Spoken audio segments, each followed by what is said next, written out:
floating smudge to people at home, the World Cup match ball needed a makeover. Enter the Telstar. 32 black and white panels. It was stylish, it was modern, and it meant goalkeepers could finally see the thing that was about to ruin their afternoon. It was also the start of an Adidas monopoly. 1986 was the dawn of a new age. The Azteca was the first fully synthetic ball, meaning it didn't soak up water. Recently, though, things have got weird. 2002 gave us the Fever Nova, basically a high-tech frisbee, and then, of course, the Jabulani.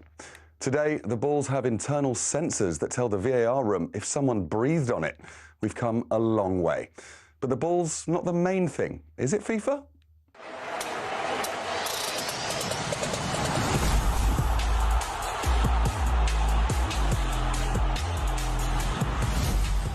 It's just a ball.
No, this can't be right. Is this like playing at altitude? Well, Is this what it feels like? Heavier. I mean, it no doesn't air leave me in my breathless. lungs. That's what they should play. Chords, breathless is what they should play over the tannoy. Well, that's a good shout, actually, for I Virgin really Radio. enjoyed For this, Virgin right? Radio later on, actually, I'm going to do songs where you can't breathe. Breathe. It's a good one, isn't it? That's a good one by... Do you think it's weird that FIFA have said that the England team aren't allowed to breathe apart from in the hydration break? So they have to do 2 minutes of really short breaths. Yeah. And in a minute, they do one really big deep breath for 1 minute and they've got to hold it. Like kabaddi. That's what it is. Oh, like that's what it's kabaddi. like. Yeah. And did you see that Exactly. Viagra is a way around the altitude sickness? Well, I read Which a few really reports creates that actually it isn't. It really does But- create a whole new way to be offside, though, doesn't it? Well, it is semi-automated. So. Sorry, everybody. Sorry. So this was started. We shouldn't be doing good stuff when this music's on. Shall we? Come on, let's get on. We should be annoyed about this music. Come on. Thank you so much. Here we go. Check it out, everybody. as the Absolutely kids say. Love those last few chords. You know, Oh yeah, we got to dropping play. every player. We got to play. Ollie Watkins in goal. Yeah. Oh, I can't do it. I can't. Let's do here it. we go. Ronnie. Nonsense Focus. chords. Come on. Come on. Here we go.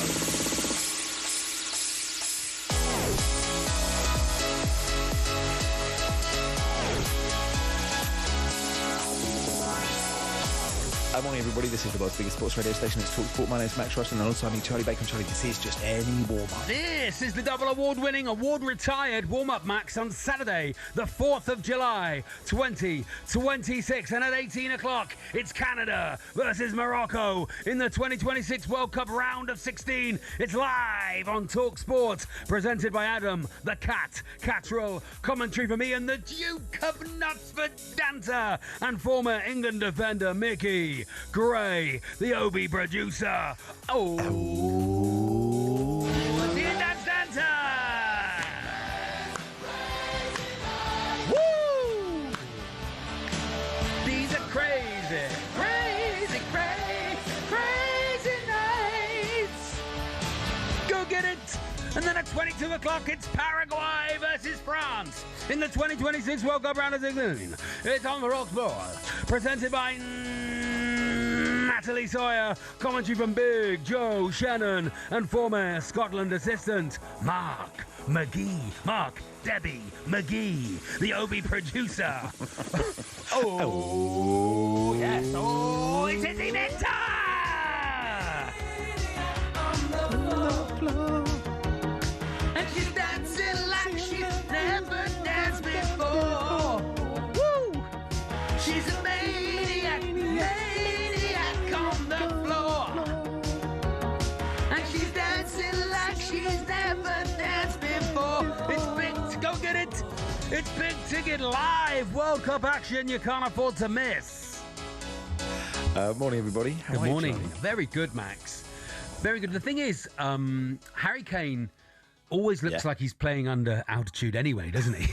He always looks heavy-legged and knackered from minute one, and then just becomes the best player in the whole world, doesn't he? It's like he has 4 minutes a game where he can play football. I like he's the only footballer that hasn't been rethatched and his hair is growing I love out. that. It's sort of turning into like an armchair you'd see.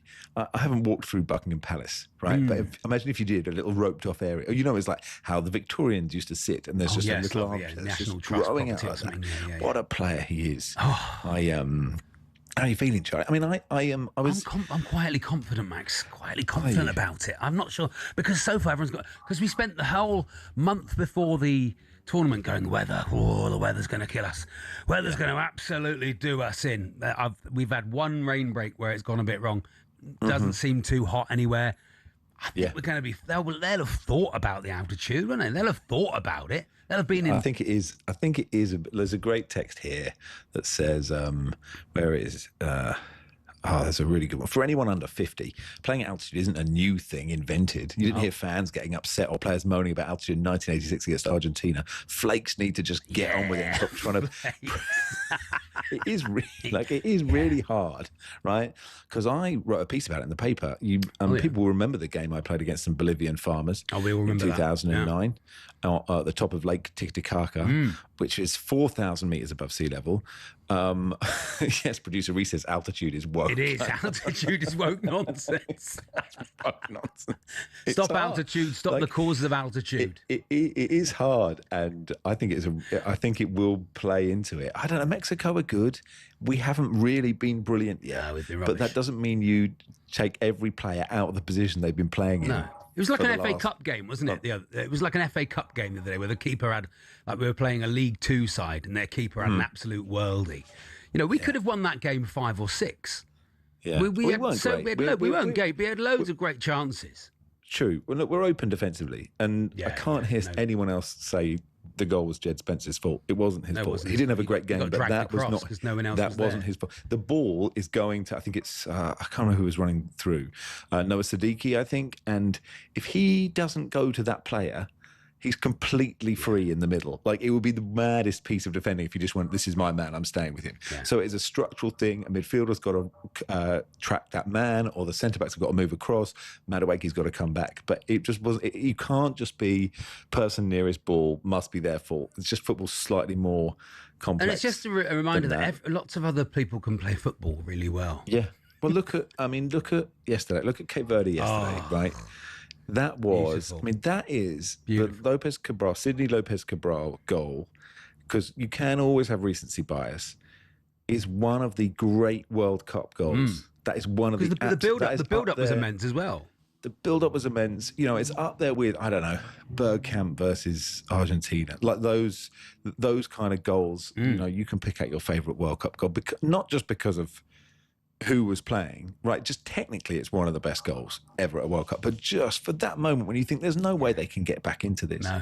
And they were brilliant. Cape Verde were absolutely brilliant. And that's bravery, right? That's brave. Yeah, that's bravery. Being brave enough to play as a team, as a squad, and not Completely. and go get it. You know, it's just that. And thing actually, do it. Yeah, because I was quite uncritical of Australia yesterday, but they weren't brave. They tried to not lose, and then they lost on penalties. But Cape Verde was so brave, and okay, they eventually it wasn't quite enough. And I just thought as a single moment, to remind you why this thing is so unbelievable, that strike, like you sort of couldn't believe it. And it's also magic. The angle you're watching it at, and obviously if it had been the other side, it's still a brilliant goal. But the fact you can see exactly what it's trying to do, and you know that is going in, you're watching it going, that can't, hang on. That is just, it just. And then you've got Lionel Messi on the same pitch, you know, the greatest player of all time, probably. And he's 39. He walks for 66% of the game, apparently. And still has those finishes in him, still has that vision in him. That first touch. The first touch, just the desire to still want to be there, still be the best he can be, still want to score goals. You know, you're in the ground, Max. I'm on the ground. You're in LA. I'm in LA. Yeah. Has it caught on? Is it caught fire yet where you are? Yes, do people know it's happening? Oh yeah, definitely. And you know, when the US are playing, there's loads of US shit. When the Mexicans are playing, like when Mexico beat Ecuador, and we sort of got out of the apartment, and we're sort of high in the Hollywood Hills. I'm like saying that out loud because it's impossible not to sound like a massive idiot when you say it.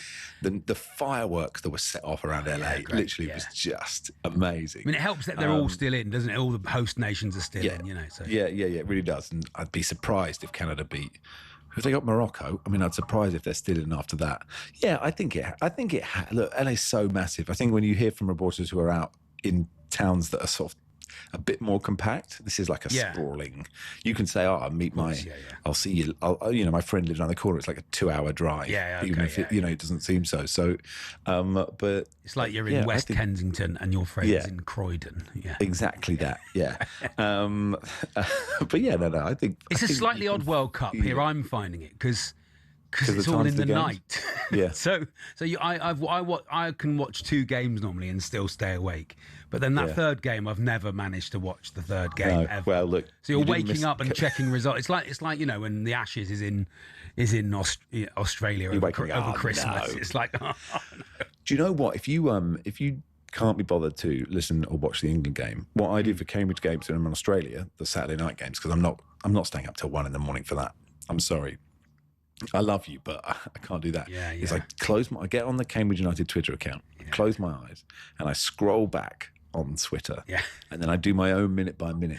So really? You go through it. So you get the narrative of the game. You get the narrative of the game, but it only takes about 5 minutes. So if you can't be bothered for the England game, you could just do that. You just get on England's Twitter account, or talkSPORT, whatever, and you just go scroll, and then it says. You can tell when it's a goal because there's too many replies.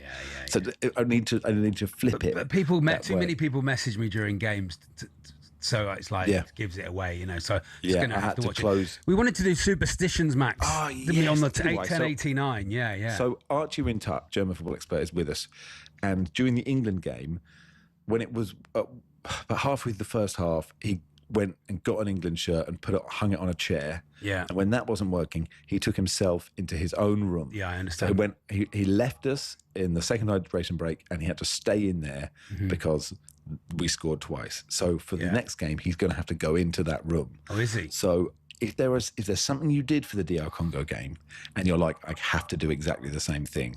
If you move chairs, if you move rooms, if you move TVs, 81089 at Max. I'm a massive NBA fan these days. Oh, of course, Knicks in 5. Massive Knicks in 5. I've got a Jalen Brunson vest, which my son calls my divorced dad's vest, for when I eventually get divorced. And my wife will eventually see sense. And I've been wearing the Jalen Brunson because he was this amazing amazing player for the Knicks that basically got them to win. You know, I've been wearing that during England games, and they haven't lost yet, Max. Okay. They haven't lost yet. So the Jalen Brunson vest is, you know, if it's not available to wear, then we might lose. Nelly says, I sit on the floor in my living room when we were losing to Slovakia at Euro 24. I got off the settee, I sat on the floor. Yeah, we turned it around against DR Congo. The same thing happened. Stay on the floor, Nelly. 1889 at Max Rushden at Baker Street. Andy Brassel, European football expert, will join us in just a second, and we'll talk about everything at the World Cup.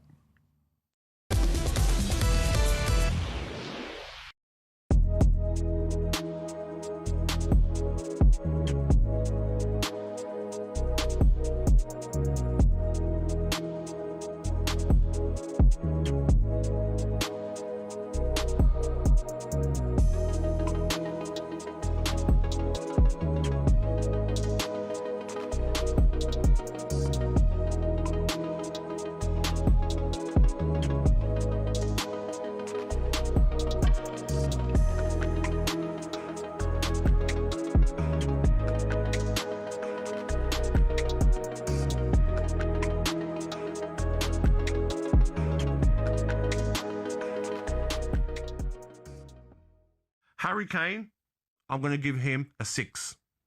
What? Fantastic second goal, but his overall performance, for me, not good enough. He scored 2 goals. I don't care, mate. I don't care. I don't see what more you want from a striker. I played the position, mate. As a striker... You've scored 2 goals in a World Cup knockout game? What you want more as a striker is you need to be involved in the game. How many times were we saying last night, watching the game, get in the box, get in the box. Let me ask you this now.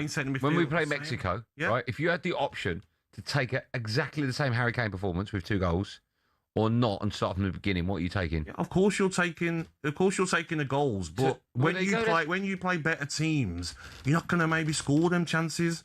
No offence to Congo. Yeah, but he did. But no, of course he did. But is he going to do that against the top defences? He's not. I know, but I'm just saying. Okay, then. Here's one for you then. Yeah. Say if we get to the semi-finals, okay, and we're playing Argentina, the final against France. Yeah. And he's not getting those chances. Do you still, no problem with him playing centre field? You're marking him on the performance that he did get them. I'm asking you a question. You're talking about different games. I'm asking you a question. Against Argentina, say we get to the semi-finals, the final against France, do you want Harry Kane being more involved in the game? Do you want him holding the ball up? If he scores 2 again, no.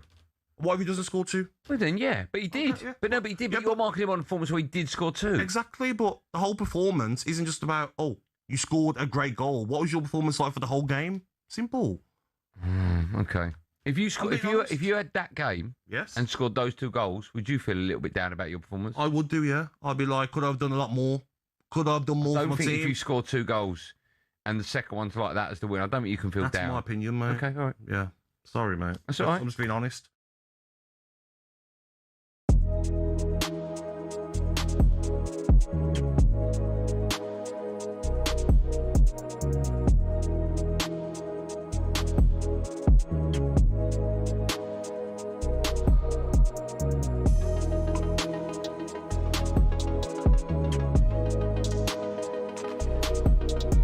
Hello, I'm Matt Forden from talkSPORT. This is How to Win the World Cup. This is the best squad I think England have ever had.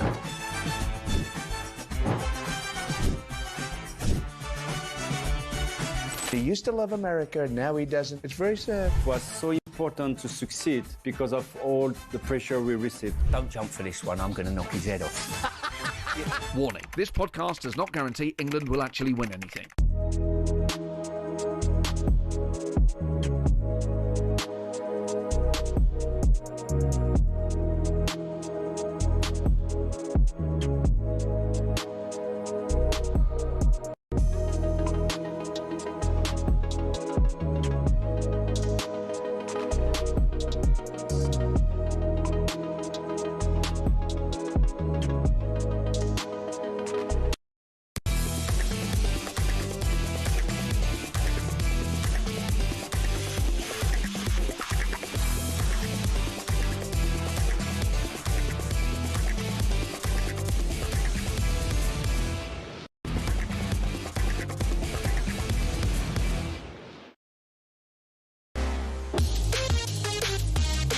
Mirko Godina. Oh my God! ¡Y el golazo! Yannick Semedo. López Cabral. Va contra McAllister. López Cabral.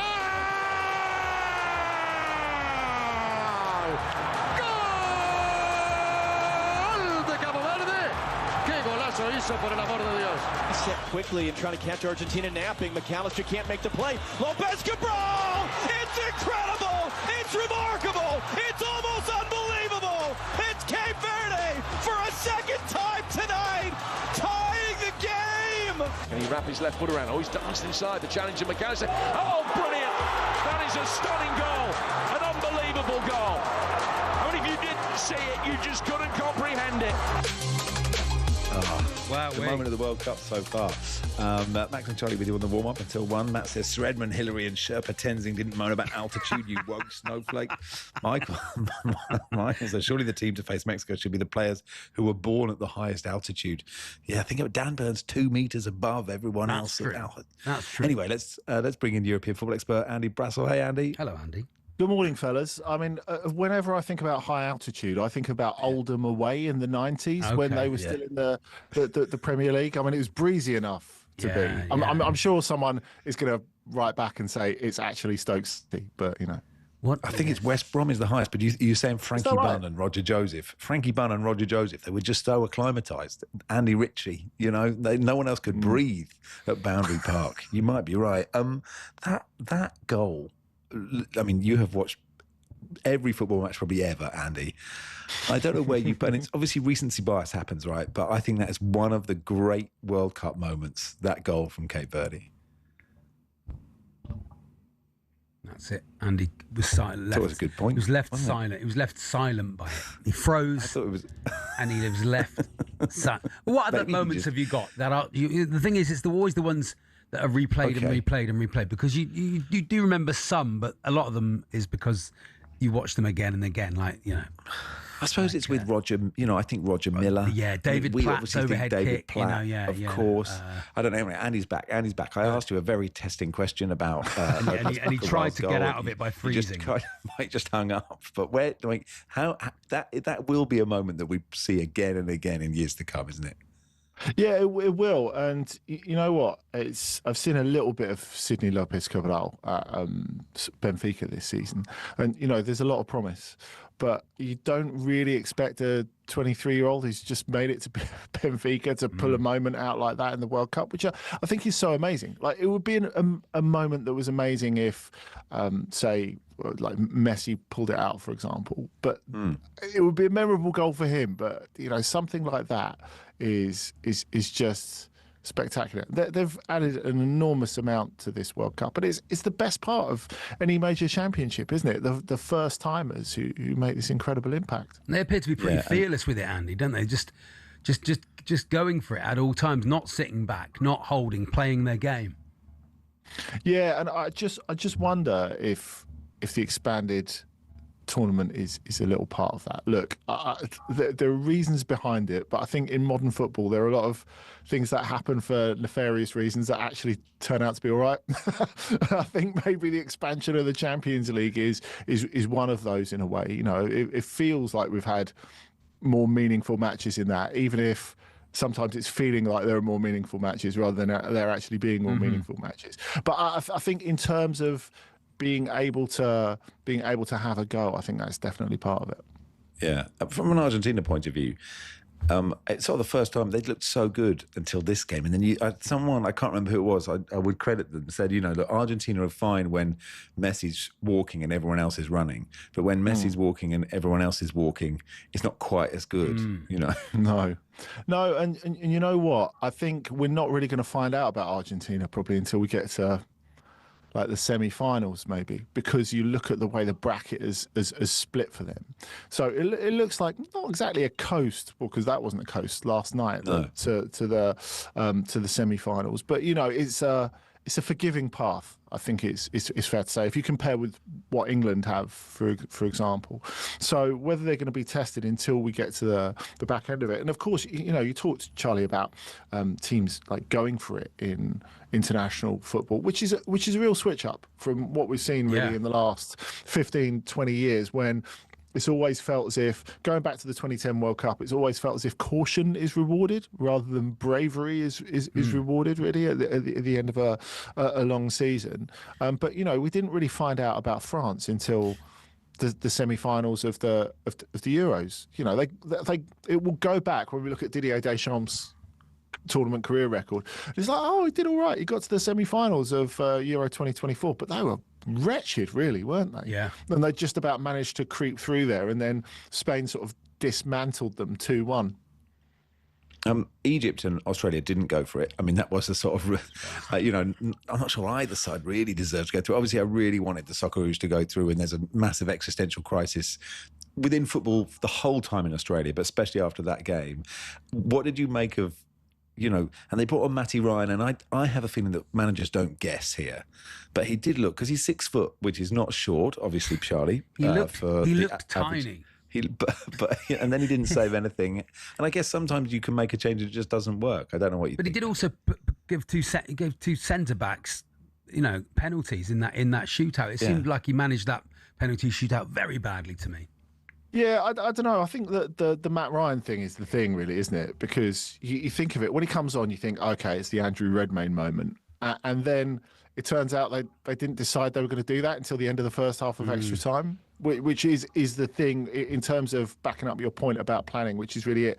In terms of picking penalty takers, I always find it hard to be quite critical at moments like that. A, because it's a moment of high stress for everyone, and B, because especially in the era where you can make 6 subs by the time you've got to the end of extra time, how many times, really, are you going to get to the end of extra time and have your 5 best penalty takers on the pitch? Like, you're not really, are you? So I think you are busking it to a certain degree, however well prepared you are. But yeah, I felt sorry for Matt Ryan. It felt like someone who's such an enormous servant and has had such to Australia, and had such a great career in Europe as well, that he was hung out to dry a little bit.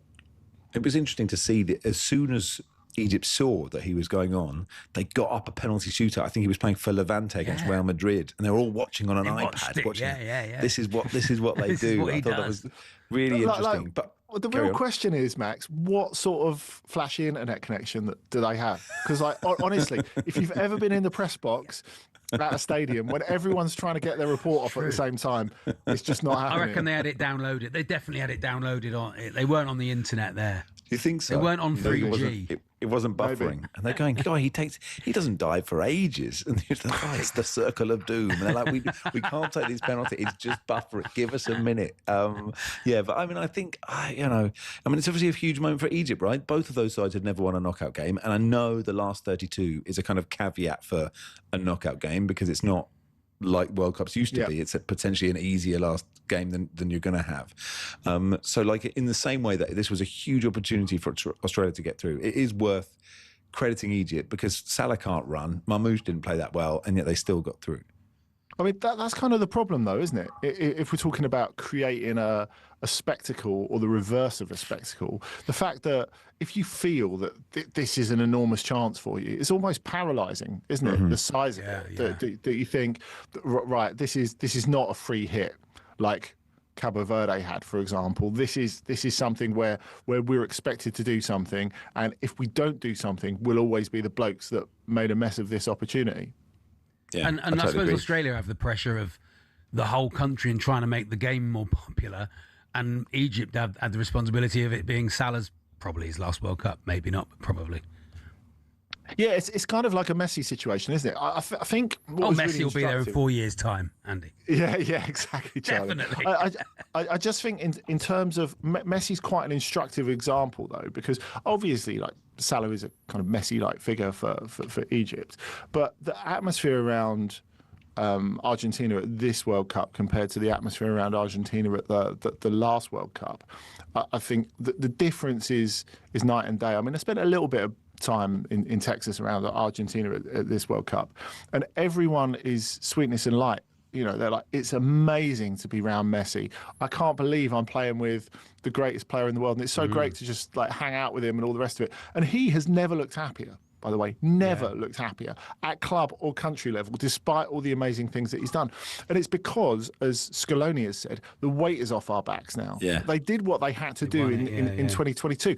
And actually, the atmosphere around them in 2022, there's that great bit of footage after Argentina beat the Netherlands, where Wout Weghorst is walking past behind the camera when Messi's being interviewed. And Messi, who we think of as this perfect footballing pixie, who's just about the football, he's a really nice guy and all the rest of it, he catches Weghorst's eye, or Weghorst catches his eye, and he's like, "What are you looking at, you idiot?" You know, he's just so like, he's like he's in the T-Birds or something like that. He's so like locked He's in. the Wealdstone Raider. Yeah, exactly. The Wealdstone Raider. So you want some? And You've got no it's very fans. different. Yeah, but you make such a good point so, because I was looking when they cut to the fans. We're going to break for the news in a second, but when they cut to the fans, and you know it's 1-1 or 2-2 with Cape Verde in extra time. And the Argentina fans are just sort of singing and dancing. And I was thinking, God, if you had cutaways to England fans, 2-2 in extra time against Cape Verde, they wouldn't be like that. They'd just be like everyone just tearing their hair out. Anyway, Andy Brassel with me and Charlie, and we're here till 1. Andy will do the next bit and we'll do some England.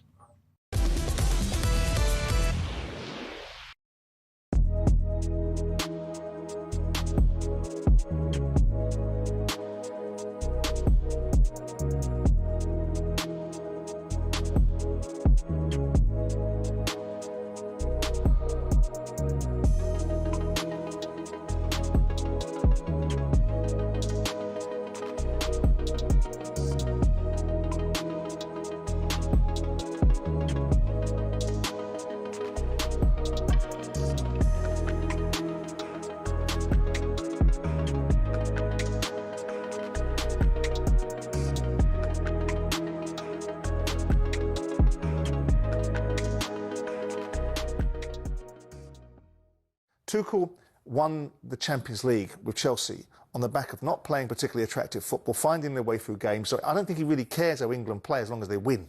And that's his mindset. And he will take the positive out of it. We won. We kept on going towards the end. Well, so you should. And with due respect to the Congolese, their game fell away as the game went on and they became stretched and tired. And for whatever reason, England were able to get themselves back in the game because of the excellence of Harry Kane. Poor goalkeeper on the first goal, which got us back in the game. Brilliant second goal. But you look at it, you go, Declan Rice is like a machine hitting dead balls in there. Look at the first 3 or 4 corners that he hit in. Bang, first man, bang, first man, bang, first man. All of a sudden he starts changing his corners to balloons across the box because he seems to have his confidence gone. You look at Rice and you look at Saka when they come on, they look knackered. They look like players that have been in a long season and haven't got it. And ironically for England, Declan looked better at right back than what we've got, and that might be a conundrum for Thomas Tuchel, that he changes that. But I look across the field, Rashford, no end products. Madueke, no end products. You know, you look defensively, the goalkeeper doesn't worry me so much because goalkeepers make mistakes. That's what happens in games every now and again. And sometimes Pickford makes wonderful saves. But I look at it and say, that is not a team, in my minds, that has any chance of winning this World Cup when it comes up against serious opposition. What makes this remarkable is how differently you two see it. Well, I think if you're English, you're going to see it with emotion as well. And I don't have any emotion in this. Like the only person on the whole team that I played with and know is Harry Kane. I want him to do well, and he is doing well, and he's scoring loads of goals. But I don't want him to do well so much. But Simon's assessment, it's not just emotional, Brad. No, it's kind of on the money, isn't it? Well, his assessment is his assessment. It's his opinion, and he's right about a lot of the things. Do you not think there feels an awful lot more wrong than right about this England side? No, see, that's where we're going to differ. I don't think.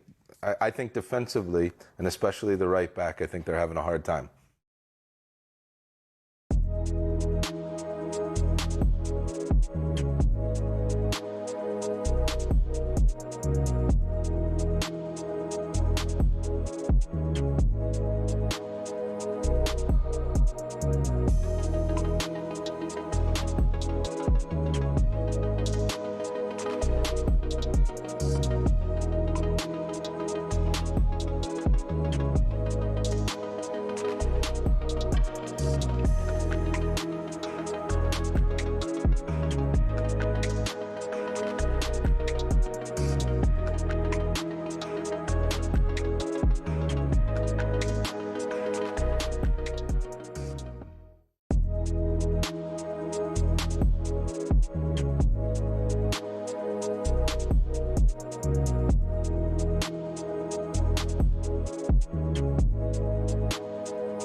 Andy, we picked this as your theme music. Andy Brassel, Hasselhoff, David Hasselhoff, Baywatch theme. Do you Don't like it? brassel the broth.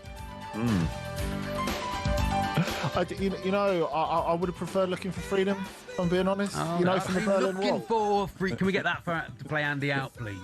Thank you. Freedom, yeah. Yeah. And you did, David of course, sing Hasselhoff. that on top of the Berlin Wall, didn't you? Yeah. As it came down, Andy. It was David Hasselhoff and Andy Brassel reunifying Germany. That's what they did. Come on then, Andy. England against Mexico. It's a 1 a.m. kickoff at the moment. Who knows? By tomorrow, it could be midday, could be 3 p.m. We don't know. What do you think will happen? I sort of find expectations being sort of uncharacteristically realistic quite reassuring.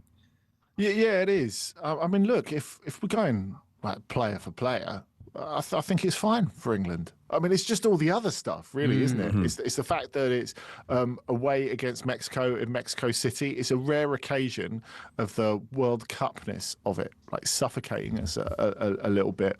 And of course, there's the altitude angle. But having said that, I kind of feel quite confident that England will get through this because I came out of the Democratic Republic of Congo game feeling better about England than worse. I think if we go back to previous tournaments, and particularly Euro 2024, we know England have the calibre of players that means, and the calibre of match winners, that means you don't actually have to play well.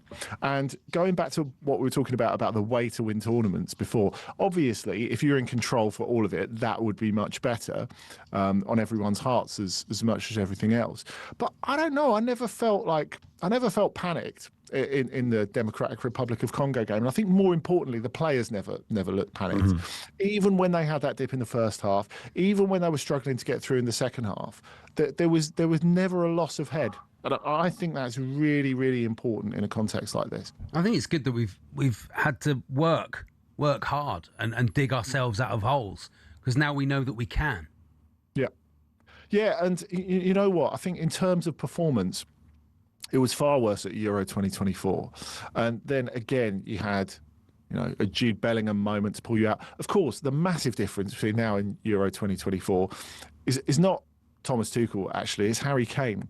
Harry Kane's fit. Yeah, he's fit. And I think if you look at the two players who I think are going to make the biggest influence on this tournament, with all due respect to what Messi's done so far, it is Kane and Mbappe. Because Kane and Mbappe both arrived in Euro 2024 in like horrible physical nick, through no fault of their own, obviously.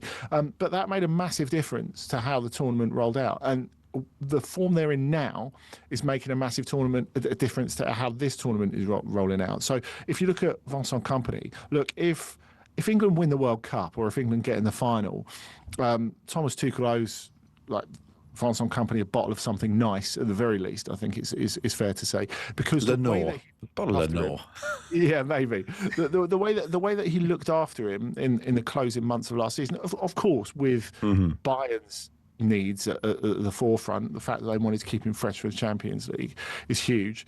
And from a France perspective, you look at the fact that Real Madrid were out of the running for everything major with a month and a half left in the season. And obviously that was part of the source of a lot of Real Madrid fans' anger with Kylian Mbappe, because it felt like not only was he managing an injury, but he was just really focusing on the World Cup, which I think from a personal perspective is totally understandable. Is there a case, given, I think altitude is a really big factor, the players won't be able to breathe. Is there a case to play a kind of Jose-style low block? Really like try and conserve your energy. I know it's quite tiring to play. It's tiring to play any football match, right? But, the discipline and the focus required. But it does mean you don't expend too much energy too early. Mexico will come out fast in the first 20 minutes. If you sit deep and try and hit them on the break. I mean, Kane hasn't really dropped deep and played in Gordon and Madueke or whoever starts. Is that a sensible idea? I certainly understand the reasoning behind that. But look, I think a lot has been said this tournament about England leaning into their Premier League-ness. I don't think they have done that much. And I think that's really to England's ultimate benefit. I think that's been a problem at previous tournaments. And I'm not going back to just Southgate, but before that to Hodgson, to other previous tournaments. I think even if we're going all the way back to when Sven-Göran Eriksson was in charge, one of I think the biggest problems for England was coming out the blocks too fast in the big games, and the idea that you have to win it in the first hour, and then if you're not winning it in the first hour, you hit some sort of physical wall, particularly at tournaments where you have different climatic conditions. And I think what they've done, actually, I think is more of a Champions League thing.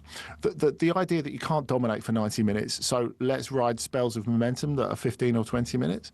And to me, it feels as if England are leaning into that more. It felt like they had like periods of domination against DR Congo, that they had periods of domination against Croatia, if we're going right back to the beginning, because, you know, the first half and bits of the second half were absolutely night and day, if we're going back to the template right at the beginning. So to me, that feels like the way they're playing it anyway. I don't think there's necessarily a huge adjustment needed. And of course, you've got the subs. You talked about the wide players. I think that makes a difference.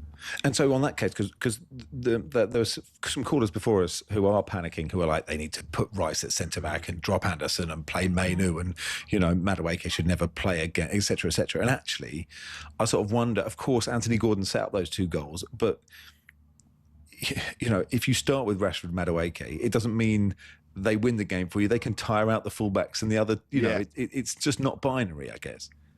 No, it's not. And I think if you do start with Gordon, for example, that's fine as well. I think you've got the beauty of bringing Rashford on later on, because Rashford has played that role a lot this season as sub for Barcelona, and he's executed it really, really well. And I think sometimes, though, if someone comes on and has a great substitute appearance, you can think, oh, they have to start. And it's like, well, they work really well as a sub, so maybe use them as a sub again. I think they should have sent, like, players that haven't played. Ivan Toney, Ollie Watkins, Eze's not really played. Should have sent them just to Mexico 2 weeks ago. Yeah. To get them acclimatized. To get them ready for the altitude. And then they'd be like, secret weapon, bang, special teams. It's a great idea. That's an idea. Yeah, I like that. Yeah, they should be in separate hotels now. Each one of them should be in a separate hotel, so they can't get everywhere. Or someone made a good point. I think Henry Winter made a good point. They should just go and stay where the Mexicans are staying. Just say, look, we just got some rooms, good idea, the floor above yours. Good night's sleep. Okay. You're going to keep us awake. You're keeping them awake too. Andy, always good to chat. Thanks for coming on, pal. Andy. Thank you, guys. Andy Brassel there from the Trans-Euro Express. And it is Max Rushden and Charlie Baker with you on the warm-up on talkSPORT here until 1. John Ketley and Nigel Adley join us for what about all this weather we're having? Unbelievable.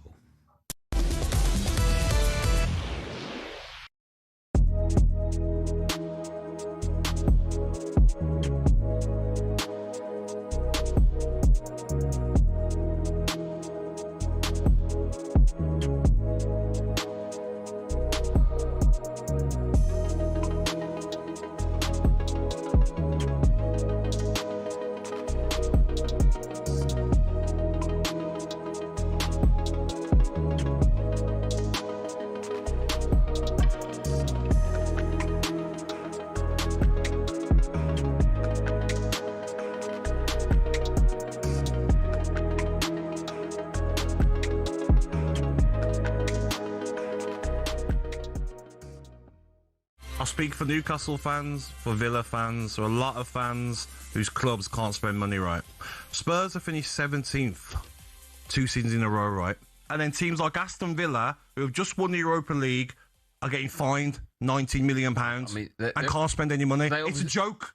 They're obviously spending. I don't care. It's a joke. Your team as well, Manchester United. Spend whenever you want. The rules are a joke. Just what's the point, mate? What's the point? The rules are terrible, though, Andy. Come on, mate. Be real now. It's that bias, mate. It's that so-called top 6 bias. Clubs like Aston Villa and Newcastle can't buy anyone. But Spurs finished 17th 2 seasons in a row and then go and spend. What's next? Who's going to go and get next? Just mad. Listen, I don't think he quite understands what FFP stands for, because he's used Man United as an example. One of the biggest clubs in the world. No, but I think he has got a point. I think he has got a point about the fact that, and I feel for Newcastle and Villa fans, because they've got one hand tied behind their back. Yeah. And if they can't spend the money they've got. And now he's right. Villa are getting fined. What did they get fined? 90 mil? It was a lot. Yeah. But it's one of them where But the only way that obviously the club can grow is they have to get in the Champions League every single season. Now, with Newcastle and Eddie Howe, I feel for him because what's he supposed to do? You look at the recruitment they've had over the last few seasons where he's bought players for less and sold them for a profit. And then all these best players, Tonali's now going to leave. Bruno Guimaraes is now Elliot Anderson's the one. Yeah, but I think back then they didn't quite know that he was going to turn but they had to sell him. Yeah, because of the financial fair play. Right, they had to sell him. Not they wanted to. Isak, gone. And you know they haven't even got a sell-on clause as well. I feel, Eddie Howe, the job he's done at Newcastle, I think has been phenomenal. Get ready to get that winning feeling with talkSPORT Win. This summer, talkSPORT is bringing you live and official coverage of every game of the FIFA World Cup 2026. And to celebrate, we're giving away £26,000 guaranteed. Go to win.talksport.com to enter now, and you could win 26 grand in your hand, tax-free. Enter now, and you could be the next to get that winning feeling, courtesy of talkSPORT Win. Find out how to enter now at win.talksport.com.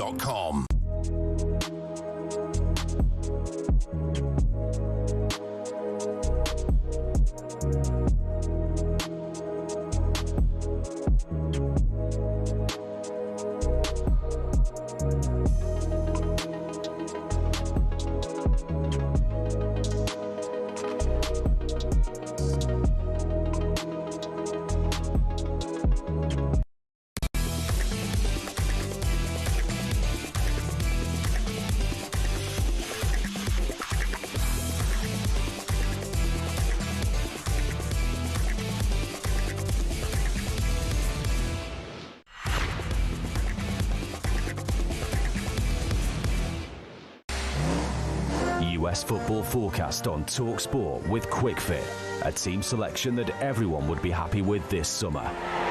QuickFit, drive away happy every time. Morning all, it is the warm-up on talkSPORT. Max and Charlie with you to on. Let's look ahead to the latest weather over in America. America, all thanks to QuickFit. John Ketley joined us. Hey, John. Oh, hi, John. Morning, Max. Morning, Charlie. Any air shows this weekend, John? No, I've given them a miss this week. It was too hot last time round, so I'm just going to talk about the weather in America, which is not rocket science, but there seem to be a few problems with this one, don't there?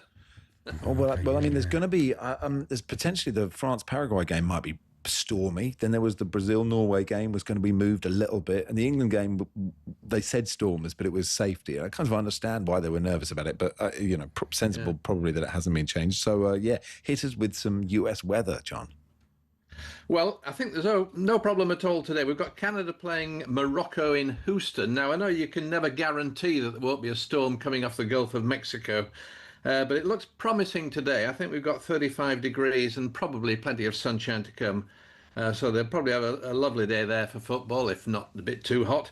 Paraguay and France, slightly different conditions up in the northeast. It's been heating up again in the past 24 hours. So we are looking at temperatures in the high 30s. Up in the northeast of the States. Ouch. And there is more rain about today, more storms coming in and some wetter spells as well. So not the greatest weather. Maybe by the end of that game, Paraguay and France, they could be having issues there once the game's over and people leaving the stadium once again. But it's problems elsewhere which are of more interest, I think, for many people at the moment. Would you like to play What About All This Weather we're having, John? Should we do that? Oh, let's play. Let's bring in Nigel Adderley. Here we go. Nigel. Love to Nigel. Love to Nigel. Love to Nigel. Adderley. Hey, Nigel. Love to Nigel. Guys. Hi, Nigel. How are we doing? Yeah, very good, Nigel. Thank you. Should we play? Yes. Why not? Come on, let's go. Let's play. Nigel Adderley. Let's go on, Nigel. Okay. Yeah. Here we go. Okay, I'm here. 5 games from previous World Cups.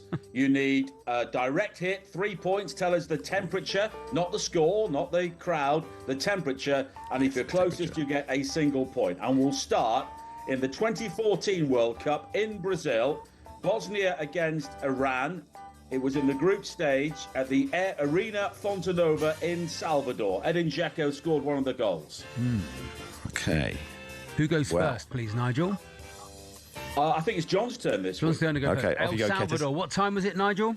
No, Salvador. Salvador. It was an afternoon kickoff, early afternoon. Okay. Well, I made a fool of myself again last week, didn't I, by not doing very well. Went to a photo finish, I think you might say.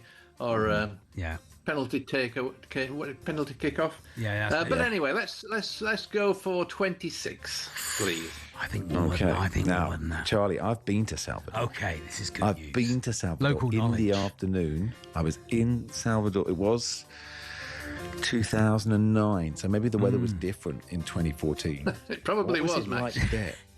I think warmer than 26. I was in a van and we were chased up a street by some quite scary people, and there were 8 people in the van and all the backpacks, and I was driving it, and it did not go very fast up that hill. No, sure. They got ahead of us for a bit. But how? But the question is, Max, what was the temperature? What did John say? 26. He went. 26. I'd be tempted to go good. 27. I think he's Yeah, spot let's do on. it. Let's do 27. John Kelly knows his weather. 26 degrees. Bang! 3 points for Ketley. 3 honestly, points for Ketley. That's beautiful. I've been doing It's my beautiful to press-ups. see, isn't it? Well done, John. Look, he knows the weather. What are we even doing here? Okay, here we go. 3-0 down, Charlie. Work to do. What was the temperature in the van when Max Oh, was being yeah, that's chased? true. That was hot in there. Yeah, I was very calm. 2018 World Cup. 2018 World Cup. Uruguay against Saudi Arabia. It was in the Rostov Arena, Rostov-on-Don in Russia, 2018. Afternoon kickoff. Huge. Hot World to Cup. deliver from the left-hand side. Goalkeeper comes a long way and misses his punch. And there's the opening goal for Luis Suarez. Okay. Was that Crookie? Did he even work at talkSPORT 2018? How was he doing cool? That was good. Okay, I'm going to... It's hot there. It's hot, wasn't it? It's a hot World Cup. 27. 28. Okay. 28. Oh, 28. okay, 28. 28. Change, yeah, 28. Well, I'm gonna come down, Max. I'll come down a bit from there. I'll say 24. Kelly, confident. Nigel Adley. It was a hot one, 33 degrees. Oh, it's 3-1. Give us back the weather, Ketley. Give it back. It's 3-1. Okay. Empty the files of the weather. We've still got work to do. Okay. Back to 4 you, years Nigel. ago, the Winter World Cup in Qatar. Tunisia against Australia at the Al Janoub Stadium in Al Wakra in Qatar. Looks to put the cross, it takes the deflection into the path of June with a header. Lovely header, and it's into the far post. Australia lead by a goal to nil. Kick-off time, please, Nigel. It was an early afternoon kickoff. Okay, Ketter. John Ketley. My turn then, is it? So it was a Winter World Cup, but I'll still go for 29. Oh, yeah.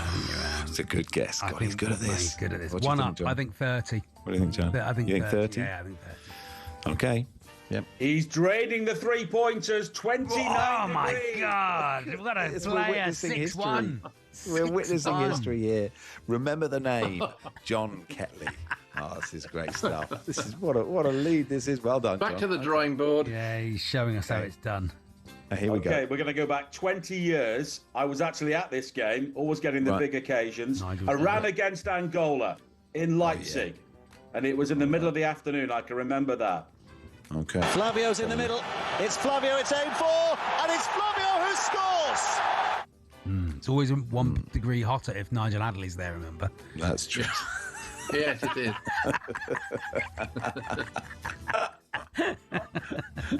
Okay. Is it Leipzig. us? Leipzig at 2 o'clock. Now, I was in Germany for this World Cup, Charlie. Yeah. It was hot. I remember it was hot. So Leipzig at 2. What do you Leipzig think? at 2. 26. 26. I'm feeling 26. I think hotter. I think hotter. 27. Okay, 27. 27, Nigel, please. Okay, John?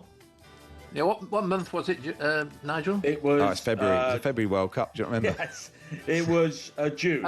June World Cup. June in Leipzig. Of course it was. It would have been round about the middle of the summer, wouldn't it? Yeah. 28. 28 from Ketley. 24 degrees. Oh, yes. 6-2. No, we can't win. 6-2. It's over. What do you mean we can't? Dead rubber. Oh dear. Okay, but still we've got to play it for the illegal betting markets overseas. Sure. Okay, here we go. Okay, final one. 1994 World Cup. Saudi Arabia against Belgium at RFK Stadium in Washington. This is a very famous goal. Again, the Saudis break very sharply. What a terrific run this is. Wonderful piece of football. He's still in here. Oh, that's the greatest goal of the tournament. Oh, wow. Yeah, what a goal. There we are. Who is it, John? Who is it? Is it you, Max? It's Max. You, Max. Okay. Okay, what do you reckon, John? I mean, I remember that goal. It was hot. when he scored that 28. 28. Yeah, okay, good shout. Was it that hot? Was it that hot? Only you would know, John. Oh, he's mind games. You're the Mind weatherman, games from John. Petters. Well, Get the I wasn't weathers out. there. You'll I leave wasn't Arch in a van. files. Okay. I wasn't there. I wasn't in a van, but I'll go for 26. It was 32 degrees. Oh, Ketley. 6-3. 6-3 winner, John Ketley. What a wonderful Well victory played. for John. Played, John. You know, form is Good game. temporary, class is permanent. We'll play again tomorrow, John. Thank you. Thank you, Yes, John. please. John, he's enjoying We'll be the playing game, this John. down Weatherman Club. He'll be playing that now. We like that. Down We'll just Weatherman say, Club. look at He'll this. be down Hey, there tonight. McCaskill. You listen again. Go on the Listen Again app on the talkSPORT app. You'll hear how good I was. Oi, Hey, thanks, Nigel. Shafanaka. Oi, Love to Nigel. Thank Shafanaka. you. Qatar, 2 o'clock is it gone? kickoff. Yeah, I like Leipzig at 2. That was talkSPORT's weather update. All thanks to QuickFit. Drive away happy every time. US football forecast on talkSPORT with QuickFit. Your car's star player you can always rely on this summer. QuickFit. Drive away happy every time.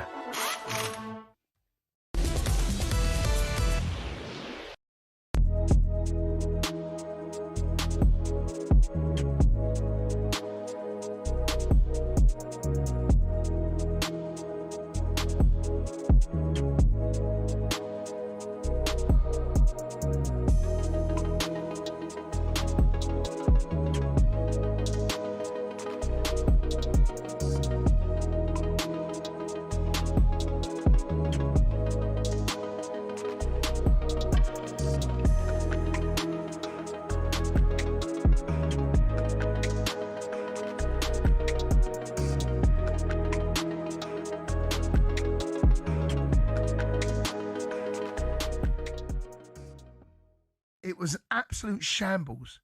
It was so bad. You're watching going, oh, no.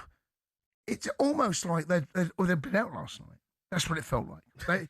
Jay, was so bad, mate. Mate, we got out of jail There's tonight. so much to talk about, and obviously we're going to take calls, but I have to talk about the fact that we don't look like we've got any players in the team, apart of, like, obviously Kane, right? He'll win your game, and Bellingham. But, like, you can't have 2 players win the World Cup. France have got 6, 7. Where are the players who are going to make something happen? And I don't want to go there, but I'm going to. Cole Palmer. Trent. Like, you've left these players at home. The right-back position. It's almost criminal that we're having to play Spence there. Spence doesn't start at right-back for Tottenham, who finished 17th. And I'm looking at it going, what's going on? What am I watching? Maduaki doesn't get to the byline, pulls it back to Spence. Spence doesn't want to cross the ball. It's not his game. It's not his game. He's athletic. He'll defend well. It's not his game. I'm sitting here and I'm like, all of a sudden, the best.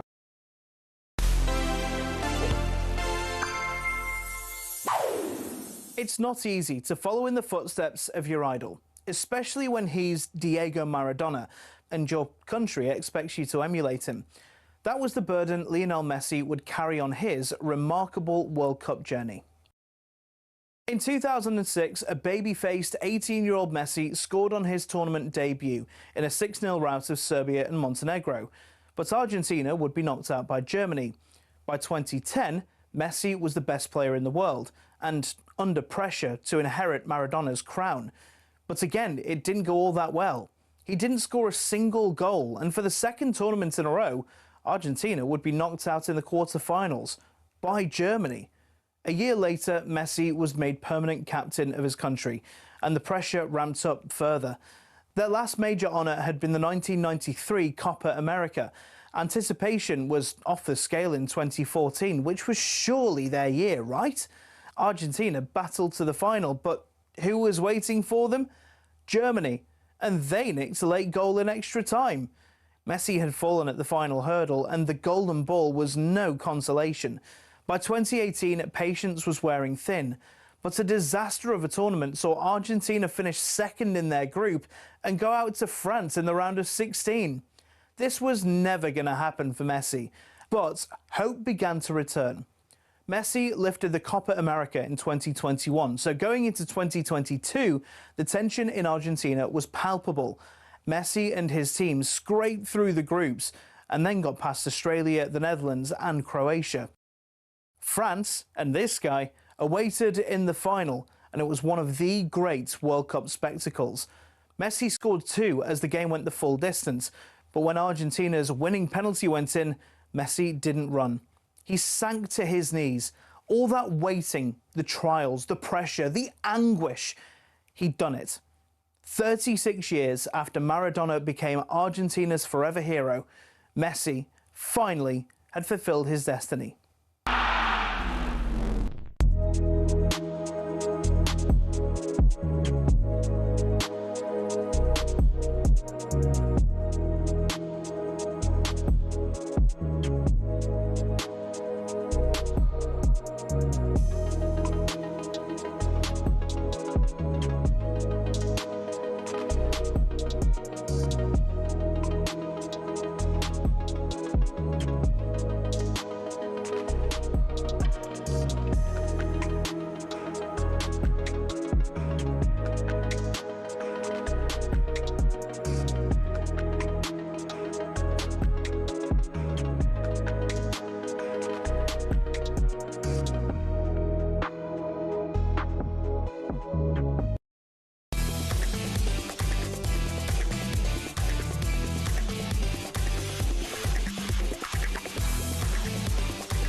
Duracell's Extra Mile on talkSPORT. Different, better, unstoppable.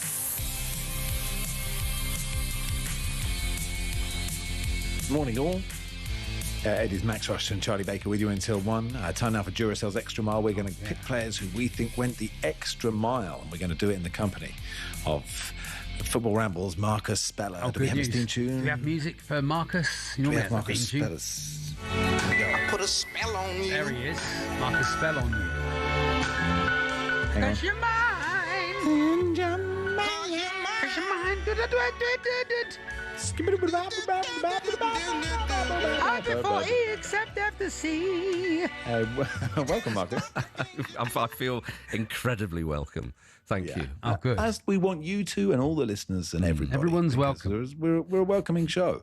Duracell's Extra Mile. We pick a player we think has, gone the extra mile. Yes. I think we're probably all going to pick some. I don't know. I mean, I know who I'm going to pick, but Marcus, you can go first. You're the guest. Okay. So I think you guys might be going Cape Verde heavy here. Yes. Oh, I'm not. Oh, are you not? Oh, I'm not. Oh, so I might try Lionel Messi because he's 39, walks for most of the game, yet is still an absolutely incredible.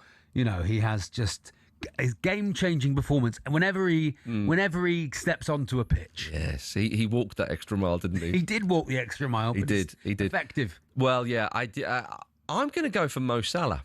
Okay. All right. In that penalty shootout. To Panenka a penalty shootout at a World Cup, bearing in mind he thought this could be my last touch of a football at a World Cup. Yeah. And also, I love the fact that a little bit what Andrea Pirlo did, sorry to bring back bad memories here of an England penalty shootout, but in Euro 2012, when Joe Hart was giving it the big one for England, and he was diving very early and he was trying to unnerve the Italians, Andrea Pirlo saw him and I thought, you know what, I'm going to just put him down a peg or two here, and he Panenka'd the penalty, and it's pretty much what Mo Salah did, because Australia obviously made the goalkeeper change, didn't they, with Matt Ryan coming on, and That was so weird. I'm sure he's good at penalties, but their keeper had a brilliant game, and was riding high, and you sort of think, that might have been in your plan, but your keeper's played so well. Yeah, I wonder if I think so. In years gone by, certainly in this country, we would totally underthink penalties. Oh, it's a lottery and all this kind of stuff, even though it's a demonstrable skill. There's an element of luck involved, but that's such is life. But now it's analysed to within an inch of its life, and I wonder. I've not heard anything from the Australia camp on this, but I wonder if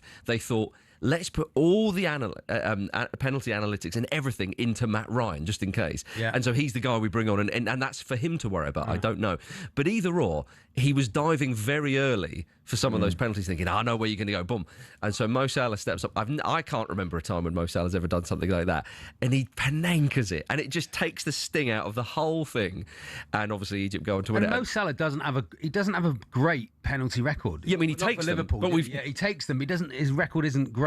We've seen him miss some. Yeah, he's put. I remember ones he's put wide of the post, and the keeper's done well. So I think to Panenka a penalty in a shootout like that, when Egypt were probably thinking they'll win that game in regular time, I think he went the extra mile. Yes. Who are you going then? Who are you going for, Charlie? I've said Lionel Messi. Yeah. I've said Lionel Messi was a game-changing Sorry, I wasn't paying you any attention. Oh, well, I will pick. I thought we were all going to pick Cape Verde players, so I was going to pick Pico Lopez. Oh well, yeah. But, I mean, you could just pick anyone from Cape Verde. If they've got all those commentaries of the Sidney Lopez Cabral goal, I will happily listen to those again, because you just fire them in whenever you find them. Because I just thought that is the moment of this World Cup. He was brilliant. Pico Lopez made one clearance where it was impossible not to score an own goal. I just don't know how he managed to get enough on it, and he went wide. Voisinha was he was brilliant, actually. He was better in this game than he was against Spain, I think. And I just thought I loved their bravery, and not in a patronising way. Look, they're a good team. They can play, and I think they won their qualifying group over Cameroon. So they're there on merit, totally. Yeah, completely. But to scare the holders, to scare Argentina, I thought was sensational. And also, I loved his celebration that he was like, "I'm going into the States to find my girlfriend." He waited for ages, and she was just like, she was a bit like, "What are you doing?" Yeah, like, she was like, gave him a hug, mate. She's thinking, is he on a booking? Is he on a booking? I don't know. It was like when Pat Cash won Wimbledon. Oh, now you're talking. Oh, yeah, lovely reference there. The Cape Verde story's been amazing. I mean, Voisinha, we all know this man, and we will know him forever. And what's so wonderful about this is, you remember back in the day, if we're going to use old references, Cameroon and Roger Miller, obviously we've all heard of him. These players and these teams would come from nowhere, because pre-internet and all that kind of stuff, you didn't have all the resources. And I think Cape Verde are a bit of a throwback to that, in the sense of none of us knew about Cape Verde, let's be honest. And Voisinha as well. Speak for yourself. Well, okay, forgive me, Max. What are you doing on talkSPORT? I've blagged my way to the studio today, clearly. But what I do know about Voisinha is his name means a little grandma. Does it? Quite wonderfully. So the little grandmother has made a hell of an impact on this tournament. 40-year-old grandmother. Did you see outside the stadiums? I can't know who it was. Someone was just interviewing some guy, sort of saying, what do you think of Voisinha, whatever. And it turned out to be Voisinha's dad. There you are. It's just an absolutely amazing. He said, I'm a bit annoyed he's not called the little dad, if I'm honest with you. Yeah, no, that's a good point. Have we got those goals? Have we got the commentary of those goals? Can't we got the... If anyone wants to send us in stories about their little grandmothers, that'd be nice. Here we go. Oh, my God. Oh, my God. López Cabral va contra McAllister. López Cabral. That's Lee Dixon. Gol de Cabo Verde. Qué golazo hizo, por el amor de Dios. Set quickly and trying to catch Argentina napping. McAllister can't make the play. López Cabral. It's incredible. It's remarkable. It's almost unbelievable. It's Cape Verde for a second time tonight, tying the game. So good, so good. Inside the challenge of McAllister. Oh, brilliant! That is a stunning goal, an unbelievable goal. I mean, if you didn't see it, you just couldn't comprehend it. Didn't see that it, was couldn't comprehend Duracell's. That was Duracell's Extra Mile, and we'll be back in 1 sec.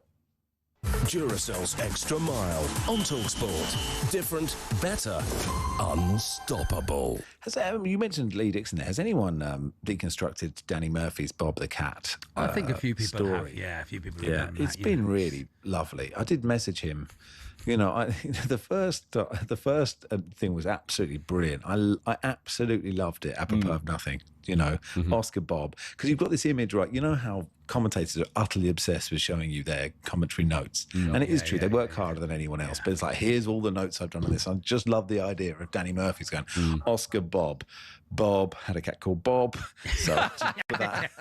Put that I can talk about Oscar Bob if you want. Imagine that in the pre-show. Exactly. I've got a bit on him. Lionel Messi. My house is a bit messy. That's messy. Once met Lionel Blair. Yeah, Blair. That's true. Yeah. Lionel's my favourite. Lionel Blair. I've seen that thing with Richie? Bobby Davro in the stocks and Lionel Blair. Oh, Bobby. Anyway, I loved Danny's delivery on that. And then he came back to say they got the cat back and it was feral and went to live with someone someone else's mates in Preston. I thought that was messaged him. Yeah, I thought that was quite damning on Preston. He went feral, so I sent it to Preston. Oh yeah. I was like, well, that's a bit unfair. John Macken's furious. With As he should be. Yeah. I had messaged him and asked if there's a trilogy. It's got saving it for the book, I expect, Max. He's saving it for the final. The children's blue book. ticks. I've got blue ticks and no response. Oh. Absolutely. You think you know if someone, Liverpool players do go feral, they often get sent to Preston. Distancing myself from that. That's what happens, isn't it? Get sent on loan. Do you know what, Charlie? Neil Mellor is a friend of the show. Yeah, there you go. That did leap to mind. And he's never going to talk to us again. I tell you what, why don't we have a break and then we can talk about if you're panicking about England, Marcus. Yeah, that's good about that. I'd then love we to. can do a spelling. We do a spelling bee. Are we doing that? We're doing that, are we? Yeah, why not? I don't know. What should we do? England? I thought we ditched that. Okay. Oh, did we ditch it because people didn't like it? We didn't go very well. Back by overwhelming. I think it was quite boring last week. Do you know what? It's no. I think what it is really fun to play, really terrible to listen to. Which maybe as a radio feature. Can we play it in the break? At home. Yeah, we'll play it in the break. Okay, we'll play that in the break. We'll do England. I'll tell you what. I'll find the heights of 3 different grandmothers. There you go. And you can put them in order of height. It's good fun, isn't it? Okay, that sounds good. Okay, we'll do that in a second.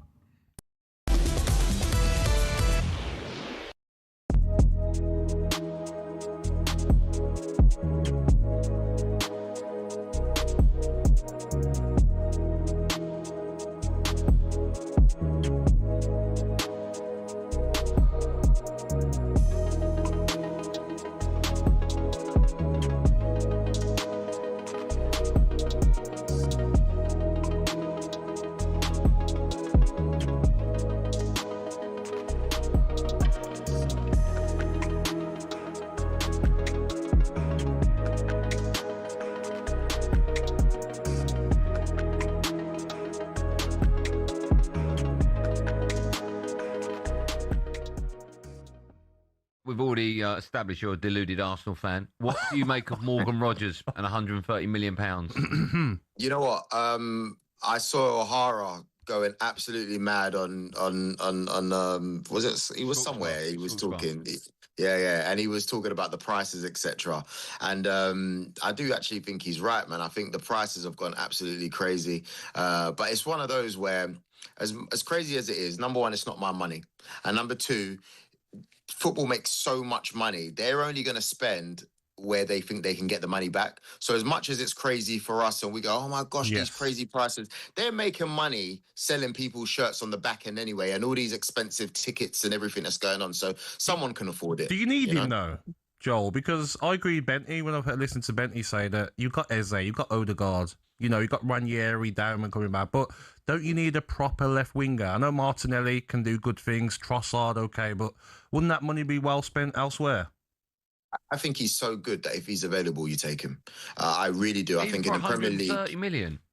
It's not my money. If they can afford it, but that will why take, do we care? Because I'm guessing you've only got a certain amount of money to spend in this window, and 130 million will be a huge chunk of it. Wouldn't you rather spend that chunk of it on a left-sided midfielder? It depends on who's available, though, Andy. Like nowadays, who's available? If I was to ask you, who do we get? If it's not him, who? Nico Williams. I mean, that would be amazing. Barcola. He's signed a contract though with. Yeah, he don't want to leave, does he? Yeah. Do you know what I mean? Like, he's look, Kvaratskhelia, however you say his name. He would have been brilliant like a couple of years ago, but we missed the boat on that. I don't want Rafael Leao. The option of Rashford, I've been hearing, but. What does it say about the Eze transfer though, Joel? If you're going for Morgan Rogers now, after Eze signed last summer, what does it say about that transfer? Yeah, but Eze is more central, though. Morgan Rogers, I'm not saying he doesn't play central, but I'm assuming... Central. He plays his best stuff in the centre, mate, not on the left. I know, but if you've got all those players, you're going to have to squeeze them in somehow.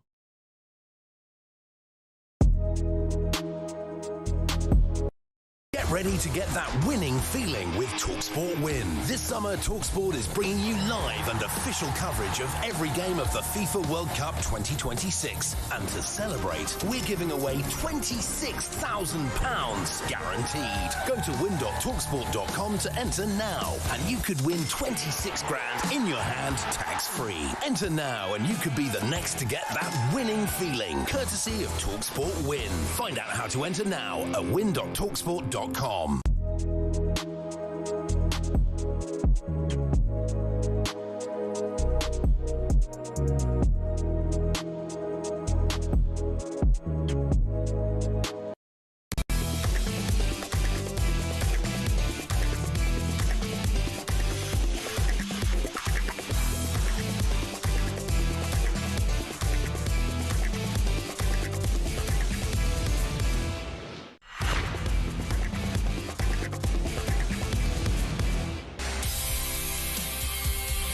Morning all. It is Max Rush and Charlie Baker with you on the warm-up on talkSPORT, the world's biggest sports radio station. Commentary, of course, of all the games: Canada, Morocco, France, Paraguay today, Brazil, Norway, and of course 1 in the morning, Sunday night into Monday morning, England versus Mexico in the Azteca. It's quite high up. It's not been mentioned. It's quite high up. Oh, is it? So it'll be interesting to see how that affects things. Marcus Speller from the Football Ramble with us, and Charlie has invented a new game. Very quickly, what's the game, Charlie? It's after what's how big is your grandma? Vizina. Vizina means, what does it mean, Marcus? Little grandma. Little grandma. He's raised by his grandparents. The Cape Verde. So instead of the spelling bee, I thought we'd just do. Should we do this now or right at the end? Yeah, let's do it now. Okay, let's play the theme tune. Here we go. Oh, you can't shove your granny up the bus. Up the bus. Oh, you can't shove your granny up the bus. Oh, you can't shove your granny, for she's your mammy's mammy. Oh, you can't shove your granny up the bus. Okay, we're playing Littlest Grandma. Of these, okay. How do you want to do it? Do you want to put them in order of height, or do you want me to give you three names? It's your quiz, Charlie. It's your quiz. I'm going to give you 3 names, and I want you to put them in order of height. The one with at the highest altitude. Okay, so it's up to you. So we've got altitude grannies. Altitude grannies. What we're playing. Judi Dench, Dame Judi Dench, Hillary Clinton, and Jackie Kennedy. I've got their heights. Right. So it's not their granny's heights. I thought it was going to be, Theo Walcott's granny. No. Okay. Clinton, Clinton, Dench, and Kennedy. Jackie Kennedy. I can't Hillary picture Clinton, Judi Dench, Jackie Kennedy. I'm struggling to sort of picture the sort of the profile, if you like, of Jackie Kennedy. If I'm honest. So me too. Yeah. So Hillary Clinton. I mean, she's not a very famous person. Okay. Yeah. Okay. Was she a neighbour of yours? Jackie Kennedy, one of the most famous women of all time, I'd suggest. But you're fine. Okay. So. Let's compare the ones I'm more au fait with. Dench and Clinton. I think Clinton's taller than Dench. Yeah. I think Judi Dench is. She's very small. I think Clinton is quite small. I'm one with you. I would go Dench the smallest, then Clinton, then and Kennedy. then Kennedy's tallest. What do you think, Max? It's not. I think so, because I just know Jackie Kennedy might be 5'1". I've absolutely no idea. Do you want to offer up any heights at all, or is just want to get on with the game? Okay, you are correct. Judi Dench is 5'1". Look at that. Clinton 5'4". Kennedy 5'7". That was altitude granny. Thanks, Well, thanks for playing. How are you feeling about England, Morocco, Marcus? I've got altitude sickness after that game. I think. Sorry, England, Mexico. I should get the game right, shouldn't I? England, Mexico. How are you feeling about that? I'm feeling all right, to be perfectly honest with you. I'm well aware of the altitude and the record that Mexico have, and how they've not conceded a goal at this tournament, etc., and so on. I think / hope that this is all being a little bit overblown. Clearly, that the altitude is going to be a factor, and so on and so forth. What I think is going to be a bigger factor is the quality England have compared to Mexico, and I think. I think this is actually quite a nice fixture for England, if nice is the right word, because against the Congo, let's be honest, they caught us cold early on. Proper sucker punch and a really well worked goal, and you saw tactically they did something that Tuchel and the boys thought that they weren't going to do. And I think this game in Mexico, the onus will be on them to have that 20-minute spell that they like at the start of the game, because they're more a pragmatic side than you might think. They're not particularly swashbuckling. And I think England will be aware of how this is going to play. I think it's an amazing amazing stadium, a proper cathedral of football, blah, blah, blah, blah. The players, now the minds will be sharpened and focused. And all this chat of, well, when we play the bigger sides, we'll get bigger and so on and so forth. You got to turn up now. So I am actually reasonably hopeful for England into this fixture. Would you, before we came on air, they were doing a phone-in and people were ringing up saying all the changes they need to make. And I'm pretty reluctant to make that change. If I think about, I don't think Jed Spence was at fault with a goal. He didn't have a brilliant game. I understand that. But personally, I think it is a bigger risk to change your centre-backs. Yes, I agree with that. Stones didn't look great against Croatia. So I would keep the back four as it is. I would keep, if Rice is fit, I would keep the centre mid as it is. Yep. I actually don't mind, I think Madueke, I would start him, and even if he hasn't, his end product isn't as good as Saka's, and then I think Rashford and Gordon is a coin toss, because I think I've been quite impressed with Rashford I think you tire out a defender and someone else comes on. I don't mind if they start Gordon. To be honest, I'm sort of think one will do one bit and one will do the other. Yeah. So I don't think you make wholesale changes, but lots of people do. Yeah, I agree with you. I think wholesale changes looks like you don't know what you're doing, and it's a bit of a panic and a bit of a knee-jerk reaction. Unless we forget, England did look a bit shaky, especially in those early stages against DR Congo, but they came through. Yeah. And on another day, they would have scored more than 2. Like the keepers had a great game. That's what I said. And so on and so forth. So I think I would probably start Madueke because I think this is going to be quite an attritional game. Because the altitude probably will come into it and so on and so forth. And Mexico, as I say, are actually more of a pragmatic side than you might think. And I would start Gordon. I think he does more work than Rashford on that side.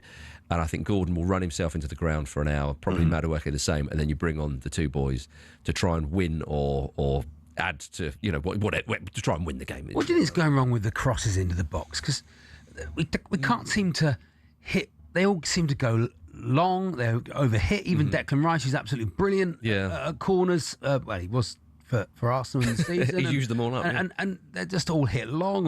And Rashford couldn't get a ball. Jed Spence isn't known for his crossing ability, but it just something that drives me mad. I think there's a bit of panic because when Gordon came on, what did he do? He was composed, wasn't he? Yeah, exactly. And flights one into Kane. I mean, there were a couple of balls into the box when Bellingham had headers and, again, the keeper saved. But you're right. I think that maybe it's that element of panic. And I think that's where you see the value of Thomas Tuchel. What did he say to the players during that? Was it the second hydration break? He said, keep pounding the rock, I think he said. And he's saying... That's not the time or place to do that sort of thing. Yeah, was Dwayne the Rock Johnson even there? And certainly, man, I wouldn't want to pound. But I think, in any sense of the word. But I think with England, Tuchel is saying, he said after Croatia or half-time against Croatia, if we lose playing the way we play, sticking to the plan and not panicking. Now, thank goodness Kane scored when he did. Because I'll be honest with you, I was actually more relaxed. You compare it to, say, 2 years ago when Slovakia scored and England, it was very, very late when Bellingham scored that overhead kick in the Euros. I was still, for me, sitting at home watching it, I thought, come on, no, we're all right. We're going to be all right. If it gets to about 80 minutes, 83, I'm a bit like, get Tony on, get Watkins on, and suddenly you're all over the place. Do you know what? Yeah. I'm the crossing thing. I hear your point, Charlie, but I'm not as panicky about that. I think they have decided this is how we're going to score goals, right? Which is get it out wide, and Kane is in the box, and Bellingham should get into the box, and O'Reilly hopefully, and Rice isn't bad in the air. Doesn't score a million headers, of course. And actually, I think there is a randomness to crossing the ball, right? I really think there is. There are some obviously brilliant deliverers. There are some people who are brilliant at crossing the ball, but I think it's very rare, even at the most elite level, and I'm happy to be yelled at by David Beckham if he wants to say, I am trying to put this on his head there. Yeah. Sometimes there is, like Raul Jimenez had that diving header, which was a perfect crossing. It was definitely aimed for him.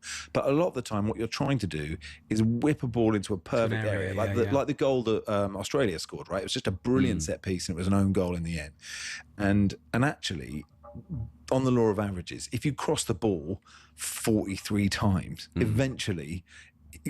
even if the defence are perfect, just the flight of the ball and one step one way and one the other, something will land. And are you worried, Max, that no one else has particularly scored yet? I mean, we haven't, like, you'd often see Stones or Maguire or someone come up from a corner. We've had none of those goals yet. Not massively. No. I think there is, like I say, like you can be brilliant at set pieces, but I think there is a randomness to Rice and Saka are brilliant at taking free kicks, corners for Arsenal, but I don't think they're going, this one is definitely going to Gabriel and this one is definitely going to Saliba. They're going, we're putting it in that area around the near post or the far post. And I think, look, I would love us to play, beautiful, like, look at France, right? The way they're moving the ball. We're not doing that. Now, do we have the capability to play like that? I don't know if we do. I just don't know if we...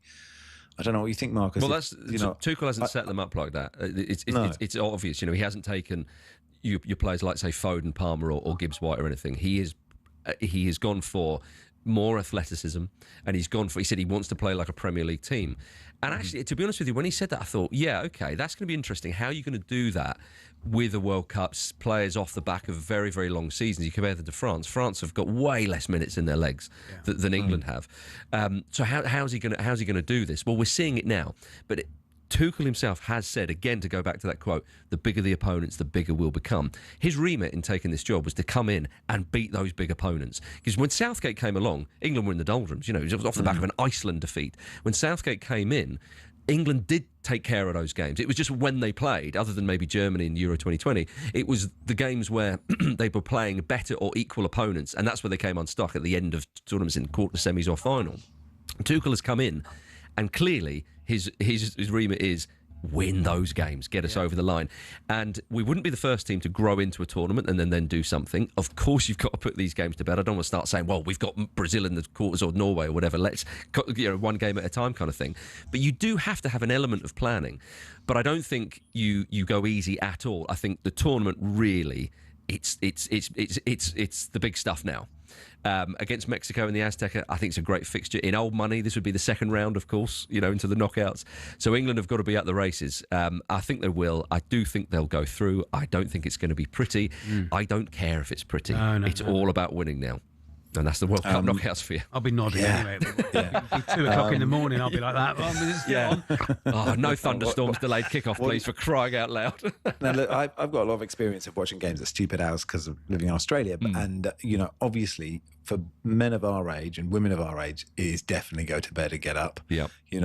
This is, you could just see when they changed it, you could just imagine like people who work in pubs and the police going, 7 p.m, you say, oh, amazing. They had the best few hours yesterday. Yeah, they did. Oh, thank God for this. The number of people that will start, if it's a nice day tomorrow, the number of people who'll go out for Sunday lunch and just say, we'll power through and we will lose them at 10, at 11, at midnight. They will just be like, no, so many people will not make that. I love pubs, right? I absolutely love pubs. They're one of my favourite things in the world. But I've never been into one pub where I've thought I'd like to be here till 5 a.m.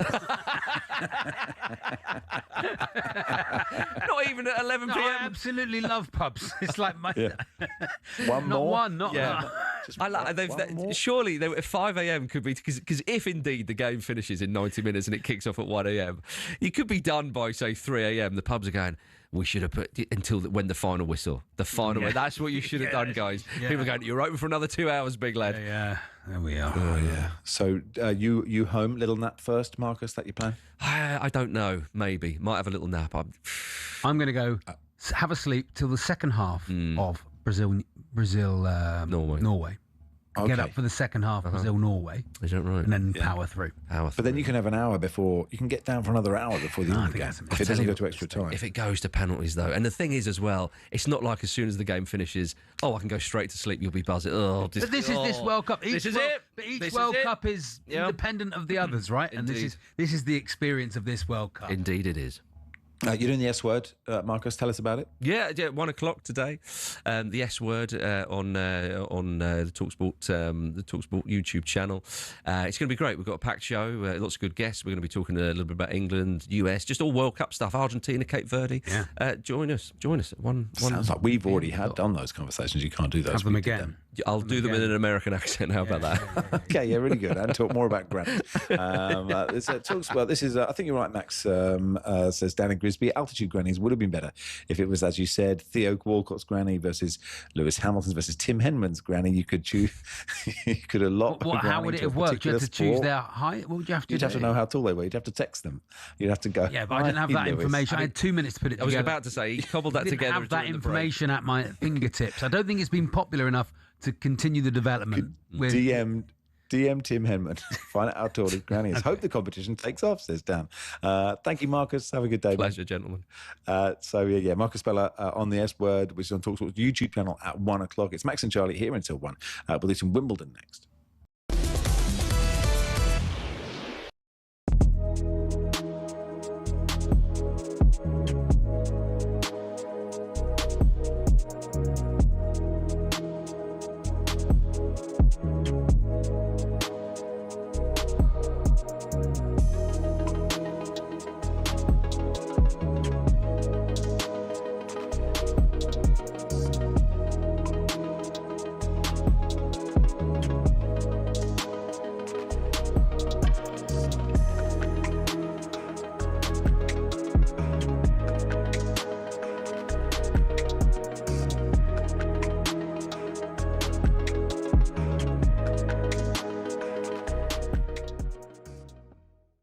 shouldn't get beat near post, mate. He should not get beat near post. I'm not having it. That football saying has been knocking around since I was a kid. Right? Why in that situation, there's no defender in front of him. He's had a touch, he's got his head up, he's got the goal to aim at. He can go that way, he can go this way. Pickford knows that. Stop saying he shouldn't get beat. No, but, all right, okay, right. Are you saying it's a crime? No, he shouldn't get beat. He shouldn't get beat. Why not? Why not? Right, stand there. Right, we've got 2 posts here. Right, that's a goal. Right, please, for me. What's the goal? Well, there's the goal. You got a post there and you got a post there. All right, talkSPORT's the goal. All right. So that's their post. Yeah, you got. That's their post. Yeah, right. You got your Seaman shirt on, right? Okay. Right. I'm the Congo player. I'm set. Well, no, you're not set because you're in the middle of the goal. You got to set. You're standing there. Hold on. That's the post. That's the near post. I'm happy. No, you're not happy. I'm happy. No, you're not happy. What's that? What do you mean? That's the back post. Don't worry about that. You don't need the mic. All right. People can hear you. Where are you? I'm here. I'm the Congo player. I've got the ball. Get back a bit. Right. I'm here. Yeah. You're standing in the middle of the goal for one. You're in the wrong place. I'm happy. No, you're not happy. I'm happy. You're not happy. I'm happy. Okay, well, I'll score near post. Okay, but you can score there as well. No, but that's not where you stand. You stand there. I stand there. No, you don't stand outside the post, do you? You stand next to the near post. Okay. I shouldn't score there. Okay. I should not score there. Where's he going to score? If he scores there, yeah, in the top corner. No, forget top corner. Where's some top corner? If he scores there, there's more space. It's a better strike. Yeah. It goes across the keeper. Yeah, okay. It's a good goal. So what's wrong with that? But that's not where Pickford's standing. Well, he is. He's not. That's exactly where he stood. He's not stood there. No, I'm not having it, mate. What do you mean you're not having it? I'm not having it.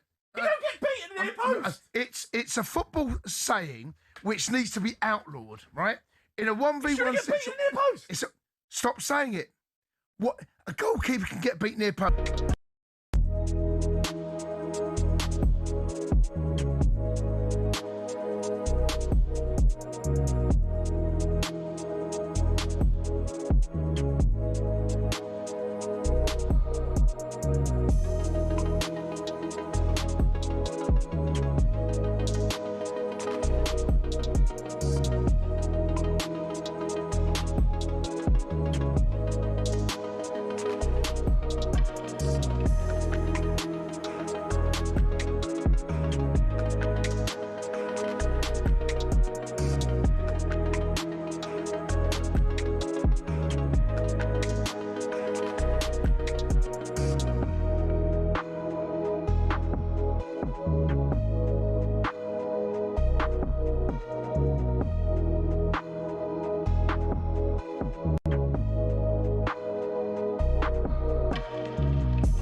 Okay.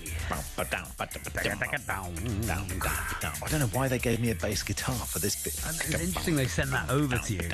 I was like, talkSPORT, you know, sometimes, you know, you ask for stuff and they don't give it to you. And I didn't even request a slap bass. The Fender jazz bass that turned up for you is... If they bring me a double bass... Oh, that would be nice. Mexico, they give me a double bass. Anyway, it's Max and Charlie with you until 1. I've just looked at the reception the England players got from Mexico. It's fine. Fun, was it? A few people going Mexico. Of course they are. But everyone's waving. Jordan Henderson's smiling and laughing. It's fine. I've split loyalties, of course, Max, as you know, because I was the face of Southern Trains as the character Loco Toledo. So there are a lot of...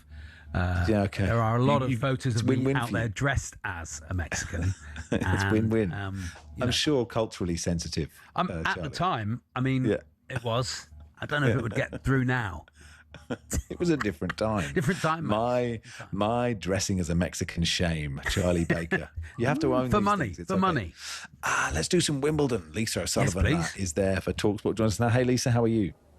Good morning. Yeah, I'm not bad at all. Sitting here on centre court, watching people take photographs of themselves on centre court, which has kind of been upgraded recently to lots of influencers with people taking photographs of them looking like they're just candidly sitting on centre court. It's quite entertaining. Yeah. Oh, that's nice. I mean, that's the modern life, isn't it? We're all influencers. We're all just content creators these days. We're just creating content right now, Lisa. Now, forgive me. I'm in Los Angeles. It's 3:39 a.m.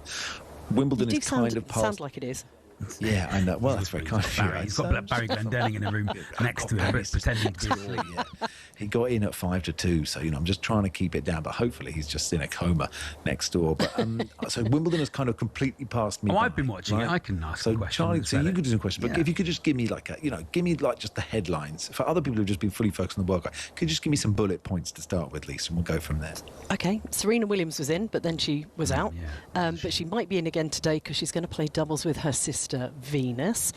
Still on the schedule for that, hasn't been given a call, and that's utterly, completely a safety issue.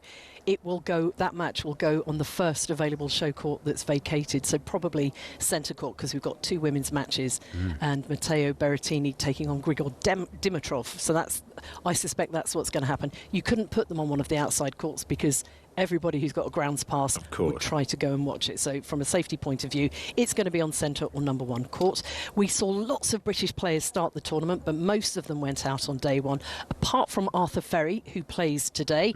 His nickname is Cross Channel because he was born in France. He represented France for a very little time when he was about 10 years old, but now is British. So his nickname is obviously Cross Channel. He lives about 5 minutes away, so he's been sleeping in his own bed for the championship, which really exactly what you want to do. So hopes are high. This is the best run he's had at a Grand Slam. We've seen Iga Swiatek, the reigning champion, wobble a bit. She hasn't looked entirely confident, and the match she's going to have today, which is kind of how I'm going to bring it round to this, is against Alexandra Ayala, and Charlie will know all about her. So she's 21 years old. She's from the Philippines, left-hander, came through the Rafa Nadal Academy, where 3 years ago Iga Swiatek was the guest speaker at her graduation. Now, Ayala beat her in Miami last year. She's having a complete breakout year on the grass. But there's 110 million people in the Philippines, and most of them keep trying to turn up for her matches or are streaming her content online, because the numbers for anything to do with Alexandra Ayala online are off the scale. They're so much higher than any other player there. Also, Manny Pacquiao is in her corner. He's calling her a true champion who's inspiring a generation. So the whole of the Philippines and a lot of Southeast Asia, which isn't traditionally a big tennis following, will be cheering on Alexandra Ayala against Iga Swiatek, which is the first match on centre court today. The draw feels slightly lopsided to me, Elisa. it seems to go like good day with lots of big names in it, and then sort of a sort of fallow day in many ways, and that's because I think, especially in the men's, that Alcaraz isn't there, obviously. But having Sabalenka, Naomi Osaka is having a brilliant tournament. I think she's going to. I think she's going to go deep. And Coco Gauff seems to be struggling and having to go to 3 sets. But which day are you thinking is fallow? Because I think agree with you for the first 3 rounds, but I feel like yesterday is the good day. It's getting better. I feel like yesterday is the good day because you get sort of bigger names, and then today is like the hopefuls. So for Max's benefit, I will run through. So yesterday, Aryna Sabalenka won through to take on Naomi Osaka. And Naomi Osaka has been absolutely in brilliant form. Yeah, brilliant. She's so relaxed. She's playing absolutely brilliant tennis, as Charlie said. Yeah. She's looking more comfortable on the grass than she ever has. And she's coming on in these amazing kimonos, all Japanese inspired, with flowers on them and little crystals and stuff, and it's making her feel really empowered when she comes on the course, and that's, I think, being reflected in the way she's playing the tennis. The further she's got in the tournament, isn't it? Yeah. Exactly, yeah, and she's playing Sabalenka next. Now, head-to-head, Sabalenka definitely has the edge, but Naomi has really got to grips with this grass. This could be the time that we see her step past out of the shadow of Sabalenka in this head-to-head. Osaka's got 4 Grand Slam titles, but she says this is the first time she's going to be playing on centre court, and she says she's nervous about it. There's a little bit of fear about it because it's such a special place, and she's so thoughtful when she gives her answers. She kind of describes the whole thing, and you're in her shoes thinking, yeah, actually, it is quite a big deal waiting for the doors to open for you to walk out there. Sabalenka can talk herself out of tournaments. She can fall out with herself very, very. I mean, she's the best player, I think, but she can really mentally she should have gone all the way last year. Yeah, so that is going to be brilliant. That, as you say, tomorrow, that's going to be the absolutely standout match for me.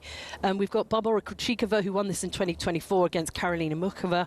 They both play very pretty, lovely tennis. That's going to be a nice one to watch. Jessica Pegula as well. There's a lot of eyes tipping her to go through against Iva Jovic, fellow American. And then you've got Belinda Bencic and Coco Gauff, which is a real contrast of styles. Coco Gauff, as you say, Charlie, though, has been working hard to kind of get through. She hasn't been doing particularly well. And in the men's draw, Yannick Sinner, he struggled in the first round. The temperature's going to get hot again, and that's always in the back of his mind whether he's going to have or he had to have a full medical after the French Open because something went radically wrong in the heat. It was extreme. The heat's not going to be entirely extreme, but we are heading back into the 30s.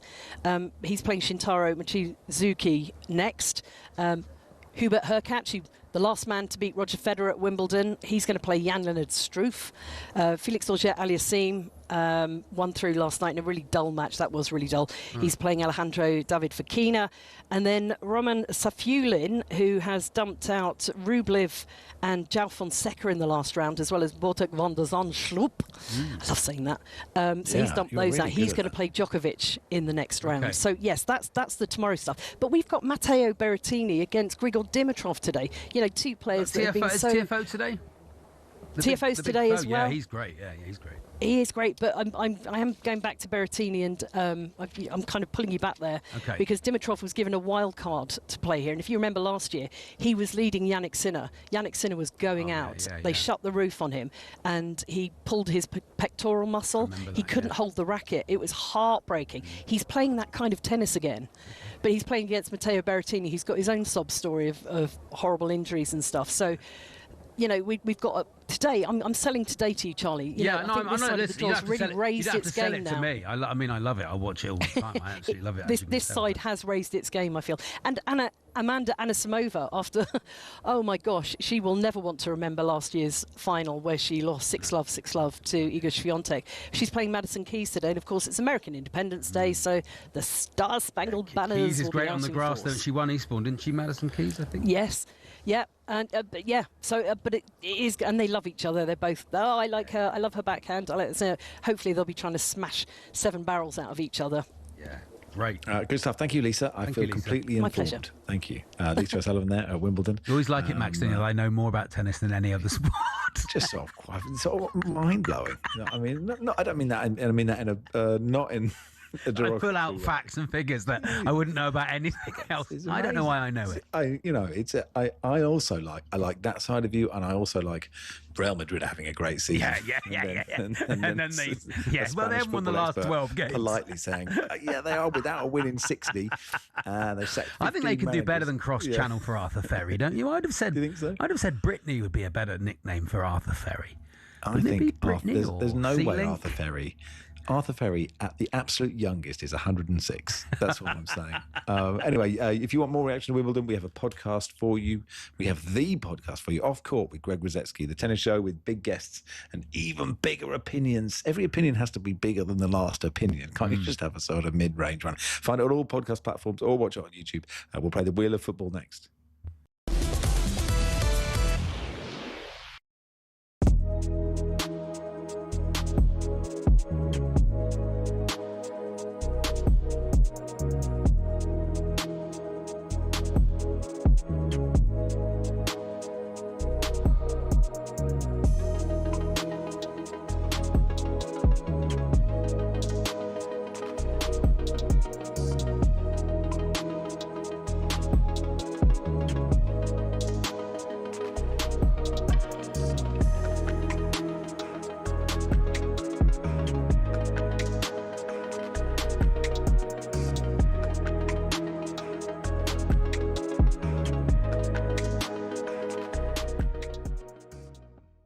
Quick one on Portugal against Croatia. Portugal won 2-1 in the end. Ronaldo, of course, getting his first knockout goal with a penalty straight down the middle. What did you make of the controversial VAR decision? Well, I think hair's very overrated, don't you, Gab? Very overrated. I don't think you need it, mate. No, exactly, yeah. Oh, yeah, but who? Both of you. Who would have talked? Don't mess with the ball. So I've got the Mitchell brothers in here. Well, don't you think the marginal gains that in future managers say to all the defenders, whatever. By the way, get your head shaved. That's a very good point.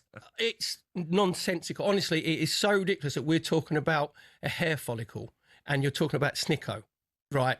VAR wasn't brought in for that. And when I don't know, you've probably seen it. When you're looking at it, right? Hard to tell. The ball doesn't change flight. The spin of the ball doesn't change whatsoever. Okay, I'm going to play devil's advocate. I agree with everything you've said. I agree with you. But here's my question: was it offside? What, according to Snicko? Well, according to the laws of football, was it offside? Not really. No, because we're not 100% sure that it's actually touched. You know what we're going to do now is right. I know, but it was offside, right? You'll have. I agree with you, Perry. You won't get an argument from me. Good. Why is it offside? But because it's touched him. How do you know it's touched it? Because the microchip in the ball has told us that. Yeah, right. So that's how mad that this is that we're talking about. Everybody thinks you're talking about cricket, number one. Yeah. Right, with the Snicko, right? Yeah. That's not. Football was about emotions and losing your mind and celebrations and exalted moments with your friends, your family, aunties, uncle, and on the pitch as well. VAR was brought in for Thierry Henry's handball for France against Republic of Ireland. That is it.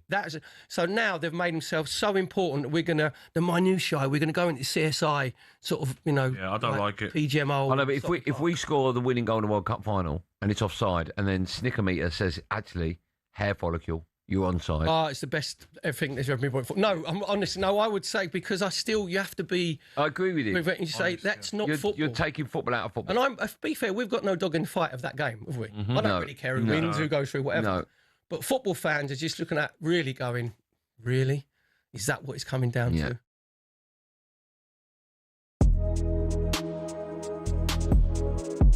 Get ready to get that winning feeling with talkSPORT Win. This summer, talkSPORT is bringing you live and official coverage of every game of the FIFA World Cup 2026. And to celebrate, we're giving away £26,000 guaranteed. Go to win.talksport.com to enter now, and you could win 26 grand in your hand, tax-free. Enter now, and you could be the next to get that winning feeling, courtesy of talkSPORT Win. Find out how to enter now at win.talksport.com.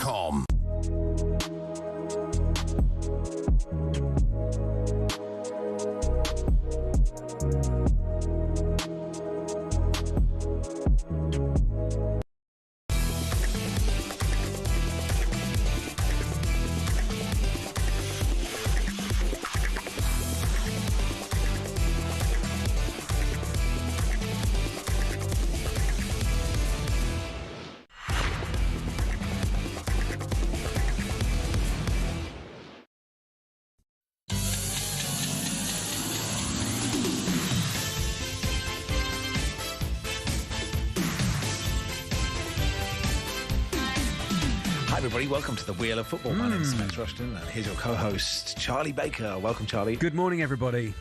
Okay, it's a replay in the Wheel of Football, as it has been. Yes. It's really hard to get a result out of these two. If you don't know the game, we have two competitors. They think of a footballer each 5 times, and then Charlie brings out a category from the Wheel of Football, which is now just a punch pocket of football because the wheel was very cumbersome to bring in and out of the studio. It wasn't really necessary. But we're keeping with the name of football, the Wheel of Football, because it sounds better than the punched pocket of the Ryman's punch pocket of football. They could sponsor it. If they wanted to sponsor it, if they wanted to get on board. Pockets. Get your hands in your pockets. Anyway, let's bring Get your hands in your punch pockets. Patrick, the Villa fan. Welcome, Patrick. Hello, Patrick. Good morning, Shaka Emerson players. How are we? Very good. Which one's which? Thank you. And Ben, the West Brom fan. Hi, Ben. Hello, Ben. Yeah, good morning, Max and Charlie. How are we today? Very good. Any signings? Any signings for West Brom in the off-season, Ben?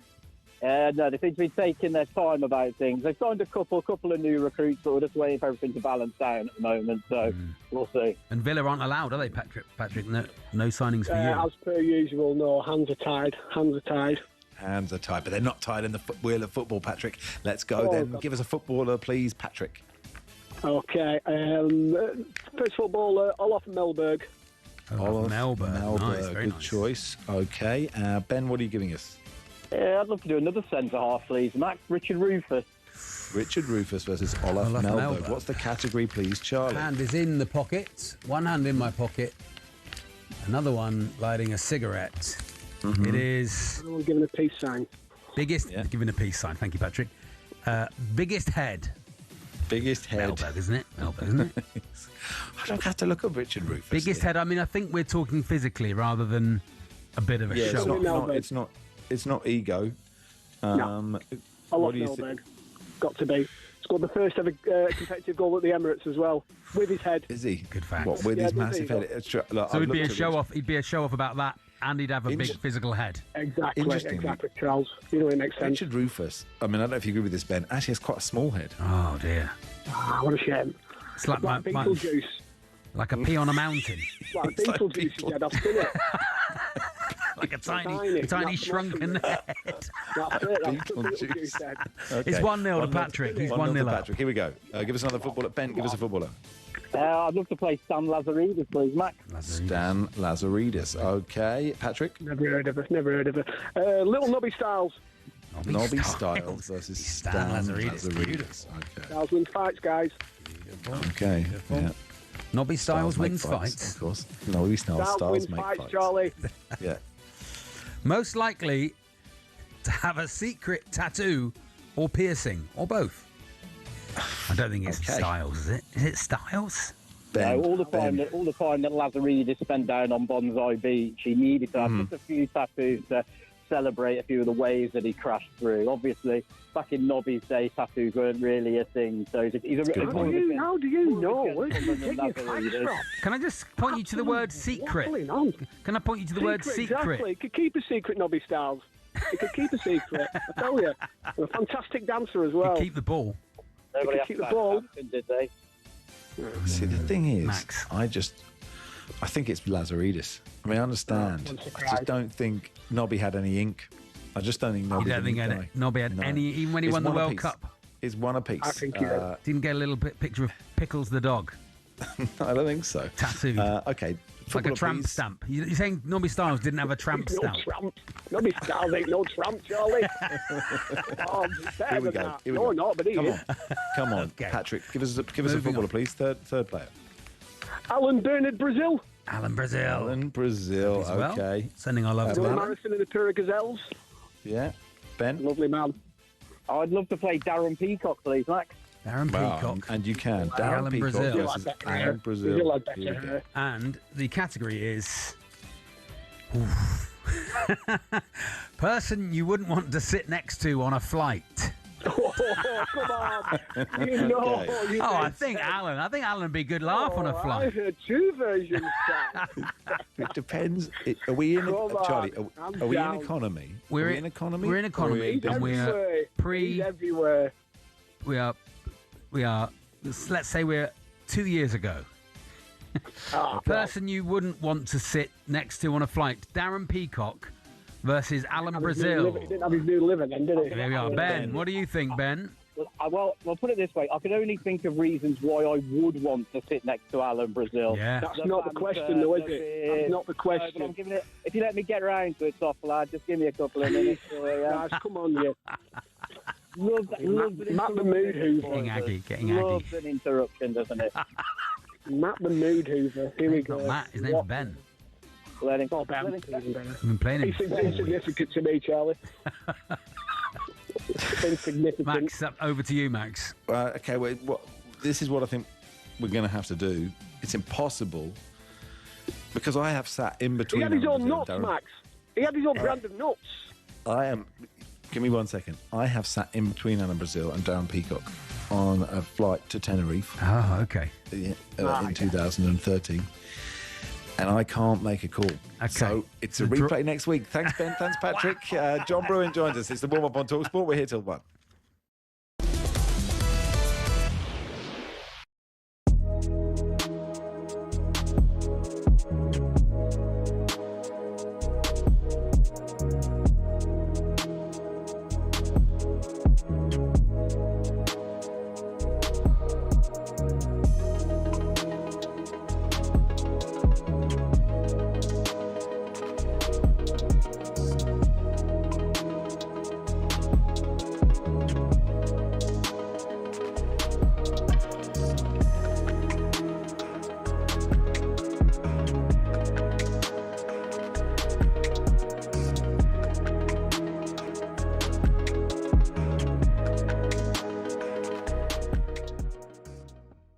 Wayne Rooney has just said that Thomas Tuchel should have brought Kyle Walker to this World Cup. That experience and the ability to play at right back rather than have to take Declan Rice out of midfield could have been useful. I think a Kyle Walker and his pomp would drastically improve this team. I really do. 100%. Stuart Pearce there and Adrian talking about Wayne Rooney's comments. Carl Walker's in the studio with us. Perfectly timed. What do you make of Wayne Rooney's comments there? No, I think for Wayne to say that, it's flattering. I think a legend like that to say that about you, it obviously gives you a little bit of a pat on the back. But I still go back to the Trent scenario that, Trent is still out there and available, and I think maybe he should have got the nod. The comments itself, you've retired from international football. I didn't know this, but you told us in the gallery back in April. I think it was around about April, March. You regret that a little bit? No, I think I do regret it looking in hindsight now that there's a potential place for me in this World Cup. Did you feel that place had gone now? That just wasn't going to happen again, that your England career had come to an end? Is that? I look at it now and I think that obviously with Reece and Tino's recent injuries, maybe I could have got the shout. But when I had the conversation eventually with them at England, that was not an opportunity that I was going to get. Obviously not playing the couple of friendlies that they had prior to the tournament. I knew that from that moment on that they was taking that set of lads to the World Cup. So I kind of just rested on it on that. Did you have a conversation with Thomas Tuchel? No.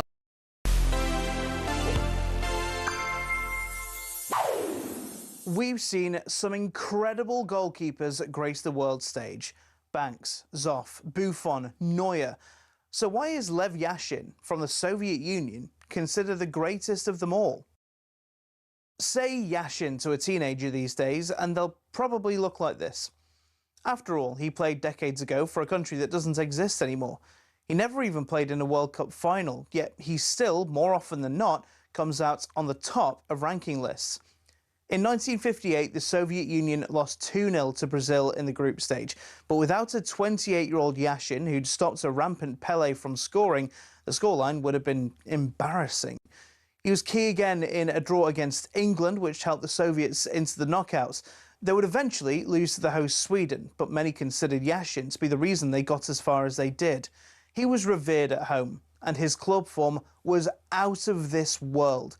In the 4 seasons between 58 and 62, he hit a 1-in-2 clean sheet ratio almost every season. That is insane. By comparison, in the 4 years to 1966, Gordon Banks was closer to 1-in-4. All of that made his dramatic flop in '62 that much more shocking. He conceded 4 in a group game to Colombia, including the only World Cup goal ever conceded directly from a corner.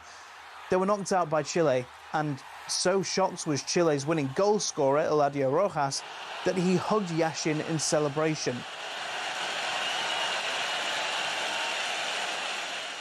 Back home, Yashin was blamed for everything. He was the scapegoat. After bricks through his window and messages left on his car, he considered packing it in. But he kept going. And in '66, the return to form of the man they called the Black Spider was lauded. After his team finished 4th, Yashin was given the Order of Lenin, the Soviet Union's highest civilian honour.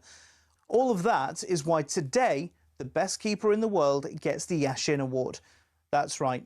These modern-day greats stand on the shoulders of that Soviet giant.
Afternoon all. Max Rush and Charlie Baker with you until 1.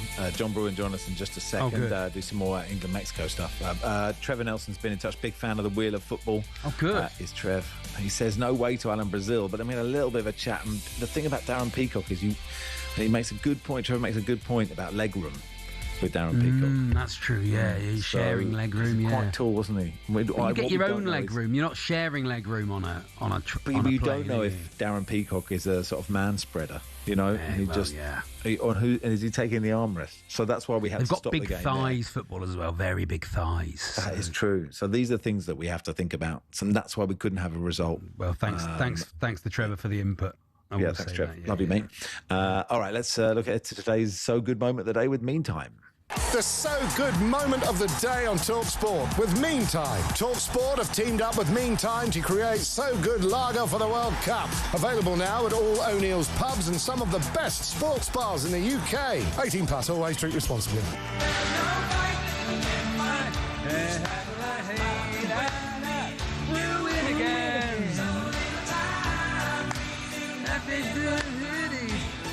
Welcome, John Brewer, for this bit. How are you, John? Hey, John.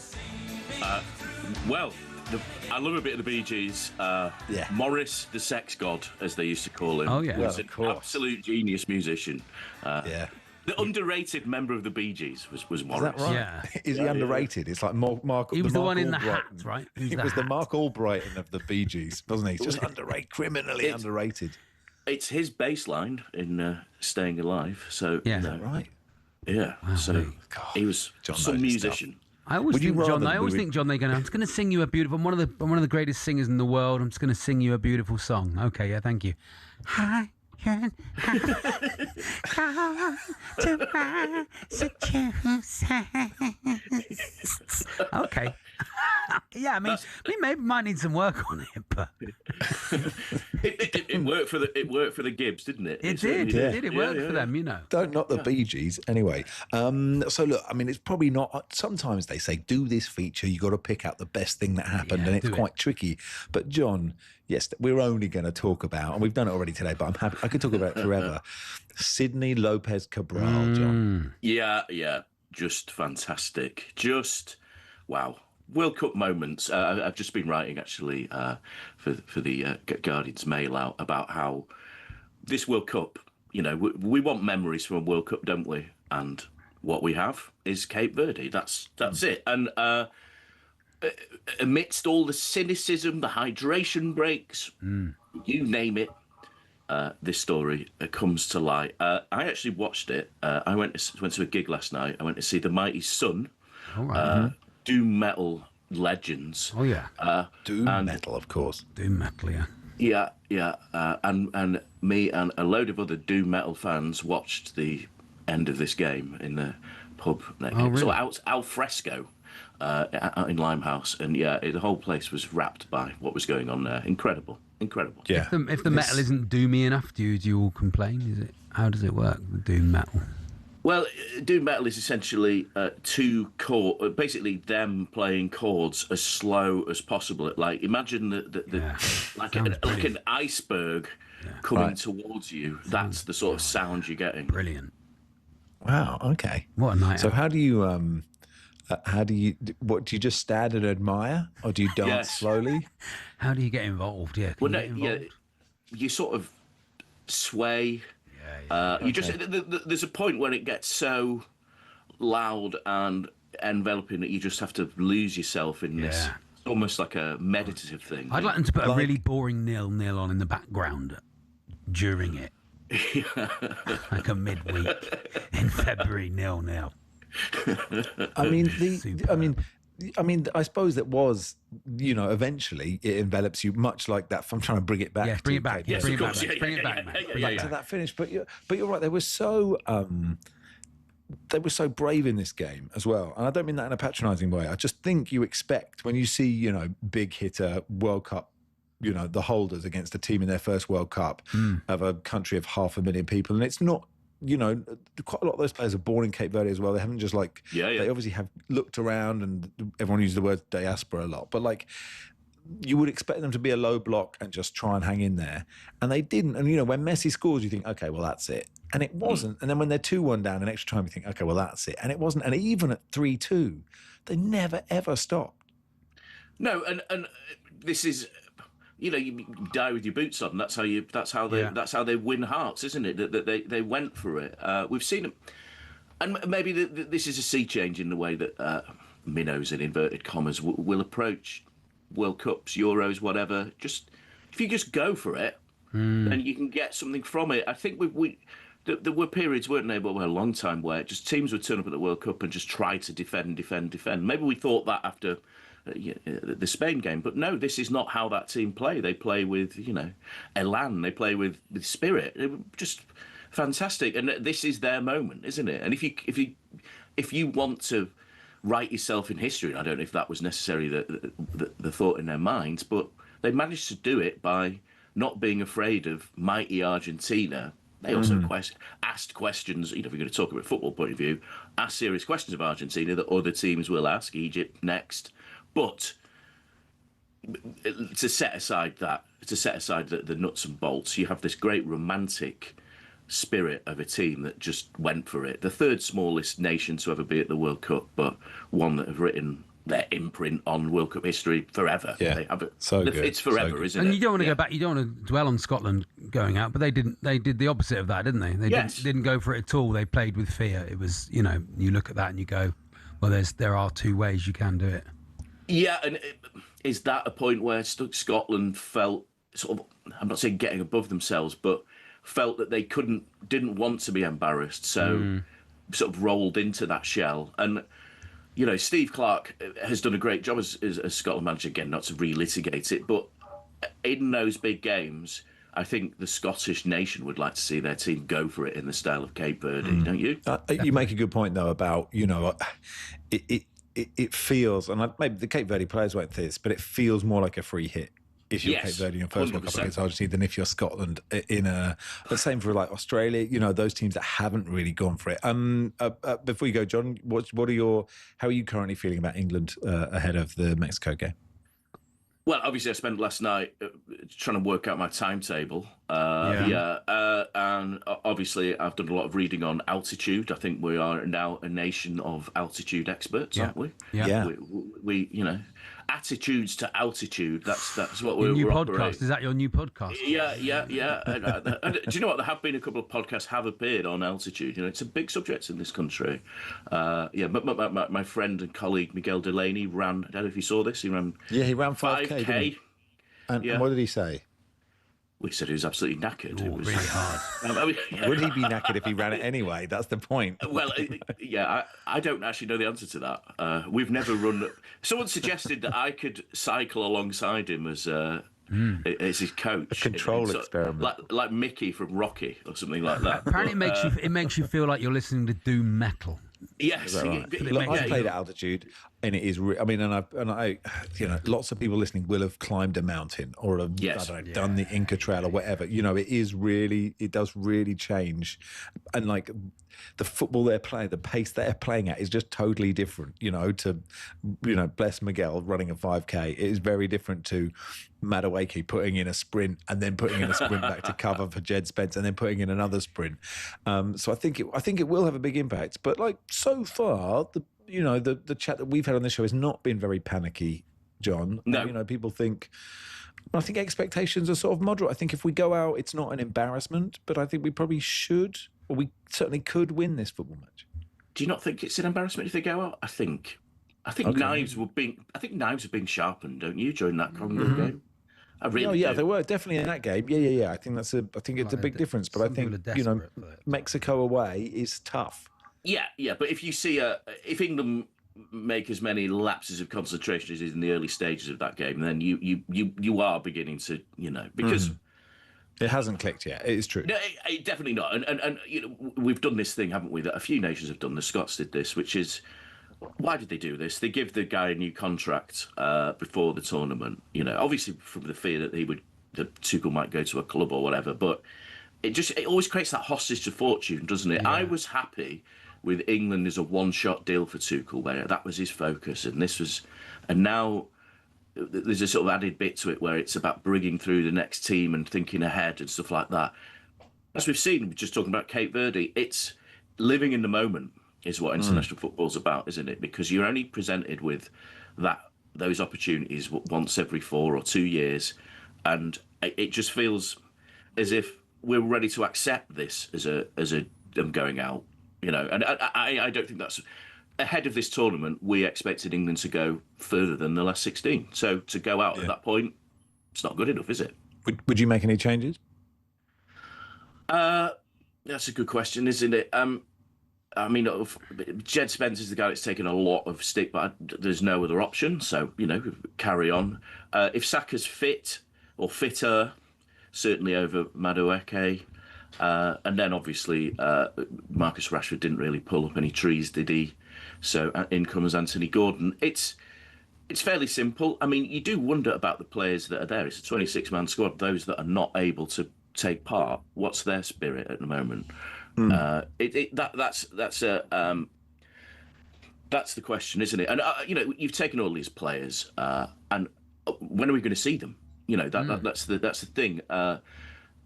My recollection of Euro 2024 is that we saw almost all of these players, didn't we? As Gareth Southgate went through his Rolodex of players, but we haven't.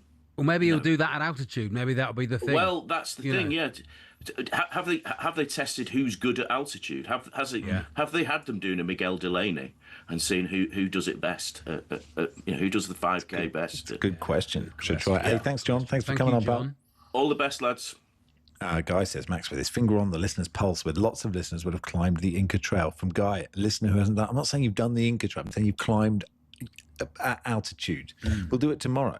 We'll do what's the highest you've ever been. We'll save that tomorrow. That's good. Yeah. Altitude phone in tomorrow. It is Max and Charlie with you until 1. That was today's So Good moment of the day. With Meantime, talkSPORT have teamed up with Meantime to create So Good lager for the World Cup, available now at all O'Neill's pubs, some of the best sports bars in the UK. 18 plus, always drink responsibly. Barca Jim Burke, Scotland fan, will come on to find out, will the home nations be hate watching England or just sleeping through? We'll find out in a second. The So Good moment of the day on talkSPORT with Meantime. talkSPORT have teamed up with Meantime to create So Good lager for the World Cup. Available now at all O'Neill's pubs and some of the best sports bars in the UK. 18 plus, always drink responsibly.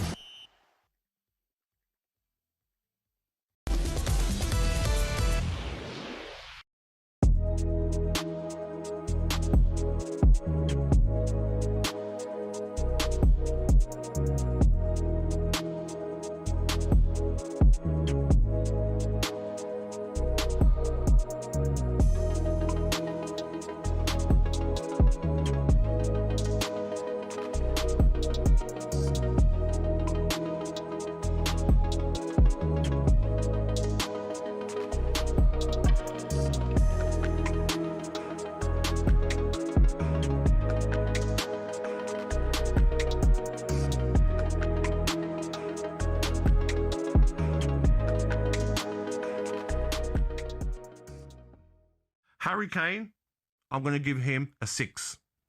What? Fantastic second goal, but his overall performance, for me, not good enough. He scored 2 goals. I don't care, mate. I don't care. I don't see what more you want from a striker. I played the position, mate. As a striker... You've scored 2 goals in a World Cup knockout What game? you want more as a striker is you need to be involved in the game. How many times were we saying last night, watching the game, get in the box, get in the box. Let me ask you this now. When we play Mexico, right, if you had the option to take exactly the same Harry Kane performance with 2 goals or not and start from the beginning, what are you taking? Yeah, of course you're taking the goals, but when you play better teams, you're not going to maybe score them chances. No offence to Congo. Yeah, but he did. But no, of course he did. But is he going to do that against the top defences? He's not. I know, but I'm just saying. Okay, then. Here's one for you then. Yeah. Say if we get to the semi-finals, okay, and we're playing Argentina, or the final against France. Yeah. And he's not getting those chances. Do you still no problem with him playing centre field? You're marking him on the performance that he did get them. I'm asking you a question. You're talking about different games. I'm asking you a question. Against Argentina, say we get to the semi-finals, the final against France, do you want Harry Kane being more involved in the game? Do you want him holding the ball up? If he scores 2 again, no. What if he doesn't score 2? Well then, yeah, but he did. Okay, yeah. But he did. But you're marking him on a performance where he did score 2. Exactly, but the whole performance isn't just about, you scored a great goal. What was your performance like for the whole game? Simple. Okay. If you had that game, yes, and scored those 2 goals, would you feel a little bit down about your performance? I would do, yeah. I'd be like, could I have done a lot more? Could I have done more for my team? If you score 2 goals and the second one's like that as the win, I don't think you can feel down. That's my opinion, mate. Okay, all right. Yeah. Sorry, mate. That's all right. I'm just being honest.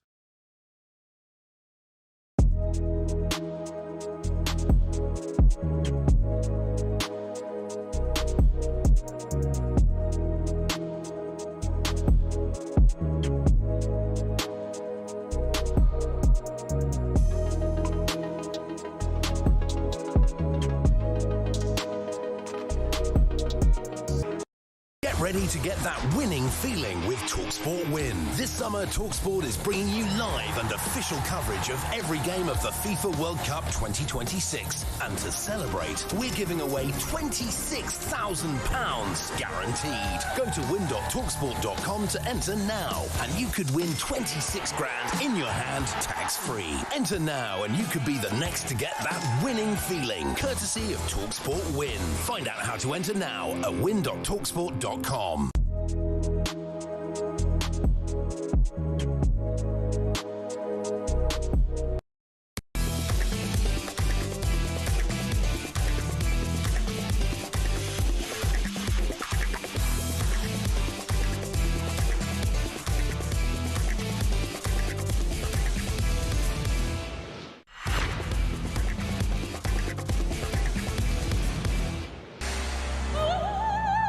Barcelona!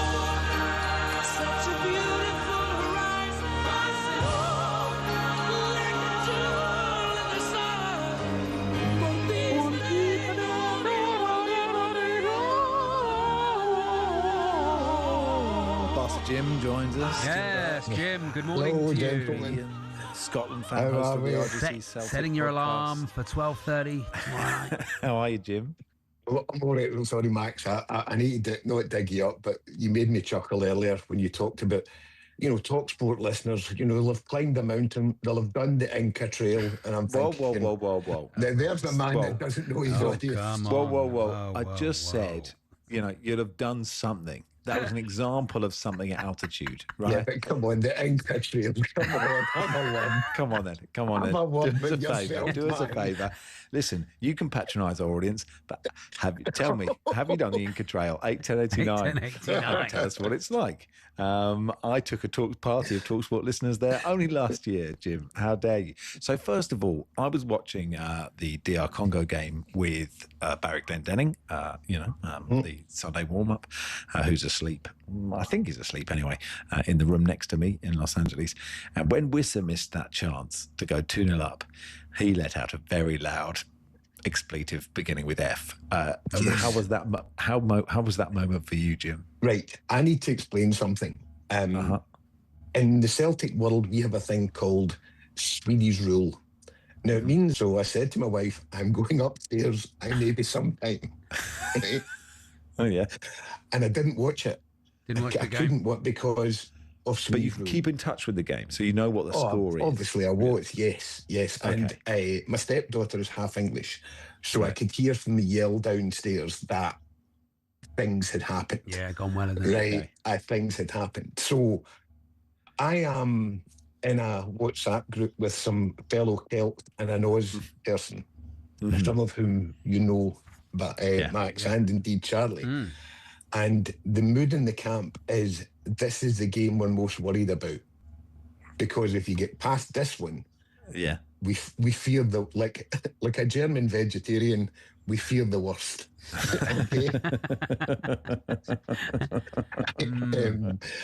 I'm afraid, and I think I need to explain this hatred it's not real hatred. Did you know it's not? It's football stuff, and I'm of an age where I know that with you, Jim. Yeah. I don't think it's true with everybody. well, indeed, maybe not. But this goes back to the 60s and the 70s for me, my formative years. There was only ever 3 games on the telly live every year, right? Which is amazing to think of now. And one of the big ones was the Scotland-England game in the home international. So it was a big deal. Every English club had a load of Scots playing. It was a big thing. And so I've carried that forward. I've carried it forward so much that someone, and I'm not saying who, has booked a hotel in Glasgow for the night of the World Cup final. Okay? It is 100% refundable in the event, right? I'm hoping at circa 3 a.m. this morning, I am telling the good people at Premier Inn I no longer need the room on that date. So that's all I'm saying. Will you watch the game? Because it's sort of quite, if you just go to bed and wake up, you have, we feel we have control over this, right? I feel like if I don't watch it, I am affecting that. And I totally admire the Swedish rule, right? I get that, because you are affecting it. By not watching it, you're affecting because you know the score. But if you actually don't even get up for the game, if you don't sleep through it, they could win without you. Doing anything. And you didn't do anything about it. You sent no bad vibes. All you slept through it. I'm in a dilemma because we have booked to go to a place in Leeds for lunch tomorrow. What a life, Jim! Right. What a life Jim has, Max. Hotels in Glasgow, lunch in Leeds. So I live there, Charlie. I'm getting a bus to the restaurant. He's going out for lunch. Some kind of a guy. All right. It's the Inca Trail. One day you're going out for lunch. Next week you're doing the Inca Trail. So the problem being is that there'll be, the drink will be taken during the day. As to whether or not I step off, I'm leaving it in the lap of the gods. That's the whole thing. Because there is a bit of me would like to just wake up and, like Dorothy in The Wizard of Oz, the whole thing just to have been a dream.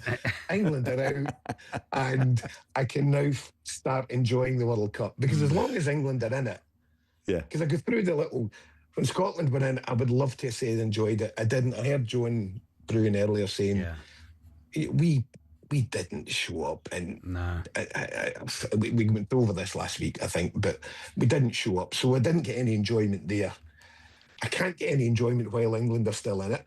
Okay. Do you think you'll like just wake up and check the score, or would you go on to like a no spoilers 10-minute highlight? No, I can't do that. I mean, the good thing is, being a man of a certain age who does hydrate properly, there is every chance that during the game I will require to get up out my bed if I do fall asleep. Right? That's true. And there's every chance that I would, depending on Sweeney's law, right, because if the best possible outcome is happening, I'll have to come back to my bed. I don't think I'll get back to sleep, obviously, right? I'm listening to myself here thinking, I'm a grown man. Yeah, you're obsessed. In your head much? Oh, living rent-free, Jim. That's what people will say to you. Absolutely. That's what colonisation does for you, Charlie, though. Do you know what I mean? That's what colonisation does.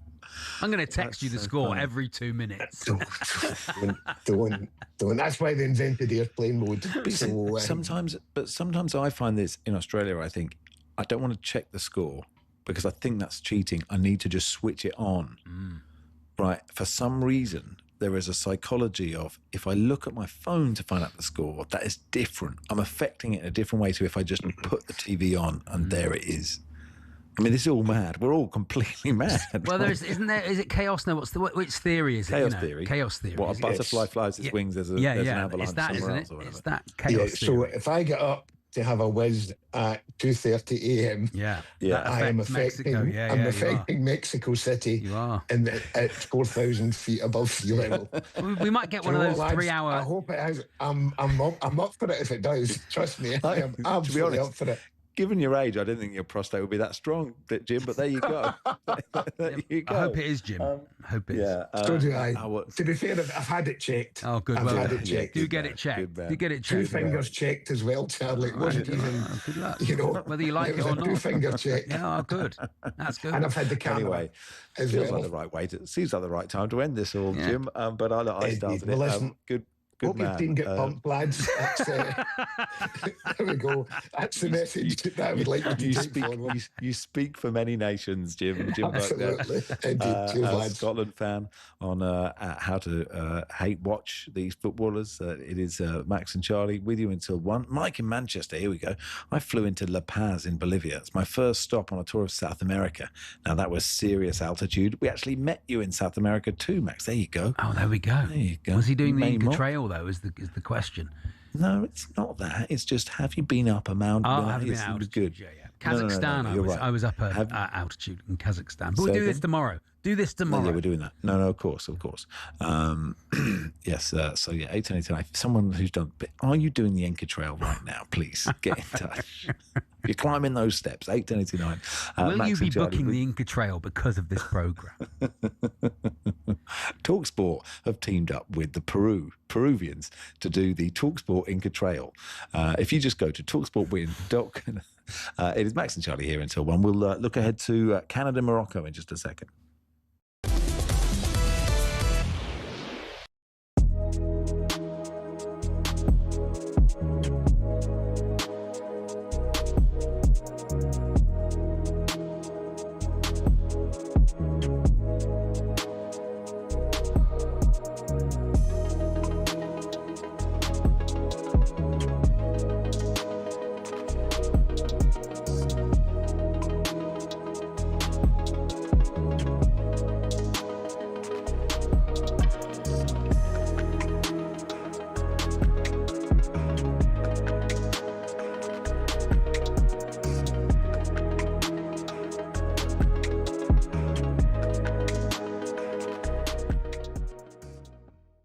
Tuchel won the Champions League with Chelsea on the back of not playing particularly attractive football, finding their way through games. So I don't think he really cares how England play as long as they win.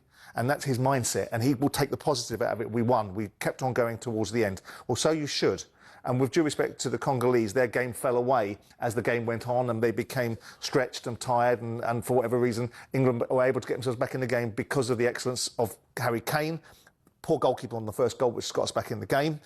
Brilliant second goal. But you look at it, you go, Declan Rice is like a machine hitting dead balls in there. Look at the first 3 or 4 corners that he hit in. Bang, first man, bang, first man, bang, first man. All of a sudden he starts changing his corners to balloons across the box because he seems to have his confidence gone. You look at Rice and you look at Saka when they come on, they look knackered. They look like players that have been in a long season and haven't got it. And ironically for England, Declan looked better at right back than what we've got, and that might be a conundrum for Thomas Tuchel that he changes that. But I look across the field, Rashford, no end products. Madueke, no end products.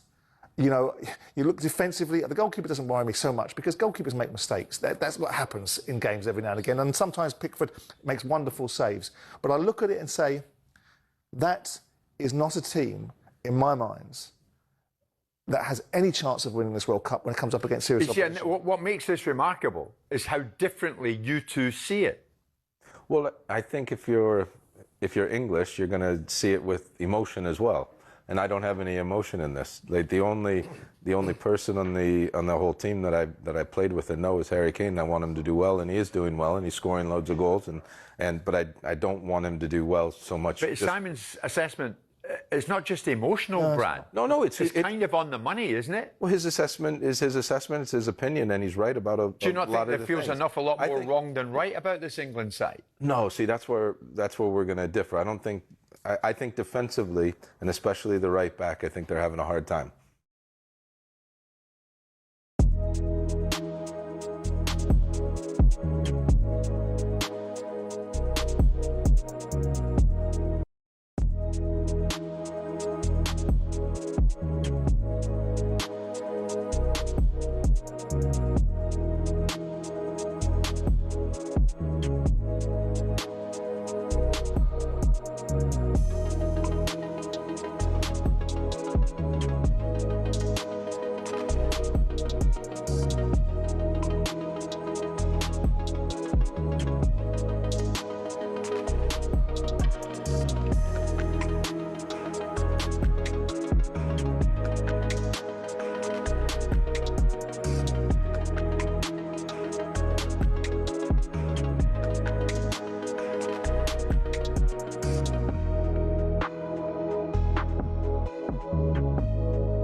Hey, good afternoon. You're listening to Warm Up on talkSPORT. Max and Charlie with you until 1.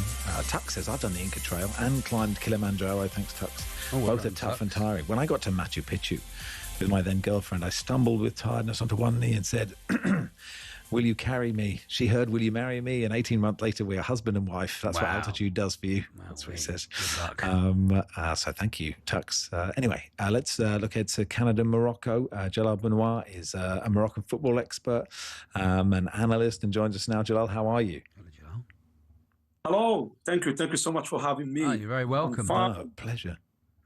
Jalal, I've just been looking at your Twitter, and like the Moroccan League is happening at the same time, and so you've got this game today, and then tomorrow, your team that you support, who haven't won the league for 41 years, could win the league. This is you can't have these at the same time. This is too much pressure for you. Exactly. Too much pressure. Today, Morocco is playing against Canada in the World Cup. We are on the only Morocco and Egypt left from Africa in this World Cup. And tomorrow, the biggest day of my hometown, Fez, as Maghreb de Fez, a former winner of the CAF Confederation Cup and CAF Super Cup in 2011. It's playing the last game. If we get 3 points, it means that Maghreb de Fez, this team from this traditional spiritual city, will be the champions of Morocco and will represent Morocco in the next CAF Champions League next year. 41 years. Can you imagine? The whole city is waiting for tomorrow. And of course, today's game against Canada. Big day. Which would you prefer if you could only have one? Oh, well, that's a big... No, both of them. I'm Moroccan. We support Morocco. We want Morocco to go further in this competition. Of course, we want the city, this spiritual city, that is going to host the World Cup in 2030. And you are all invited to come to see the World Cup in Fez. The mixture between traditional life and modern life is going to be fantastic. After what happened at AFCON, Jalal, was there anything in trying to stay in longer than Senegal and prove you were the better team?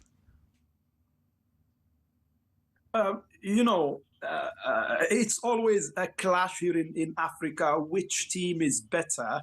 And since we are the first in the ranking of FIFA, we want to confirm our position by going further in this competition. Yeah. And we are happy.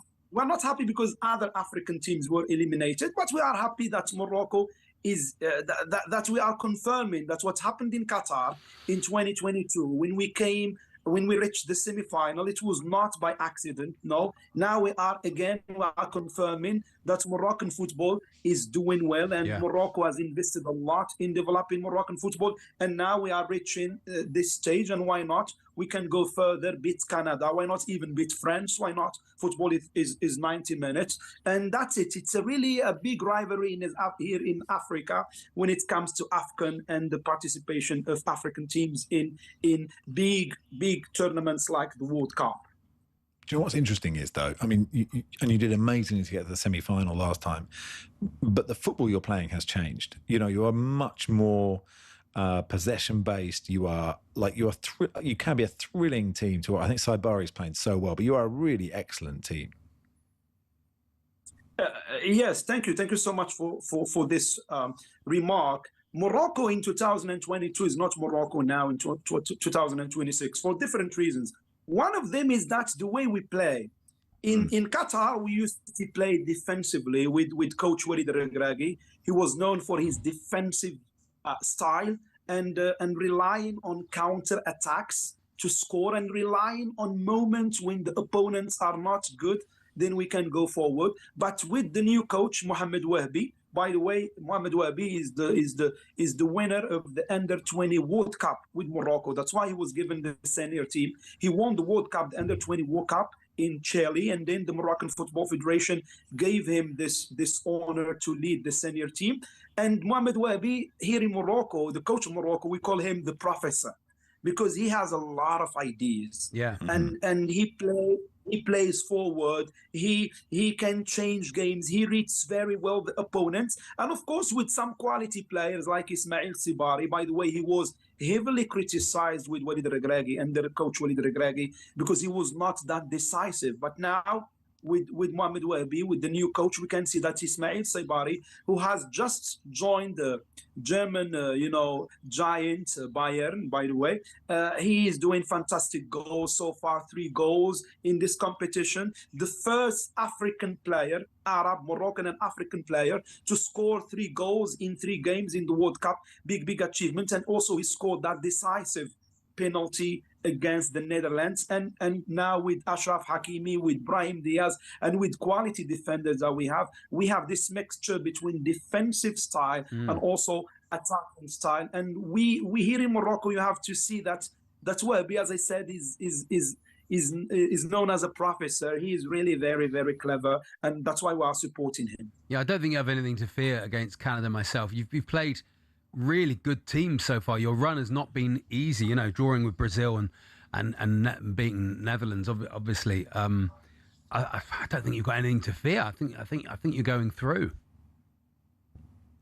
Yeah, we played very well, but at the same time, and I think Mohamed Wahbi is aware of this point, we should not underestimate Canada.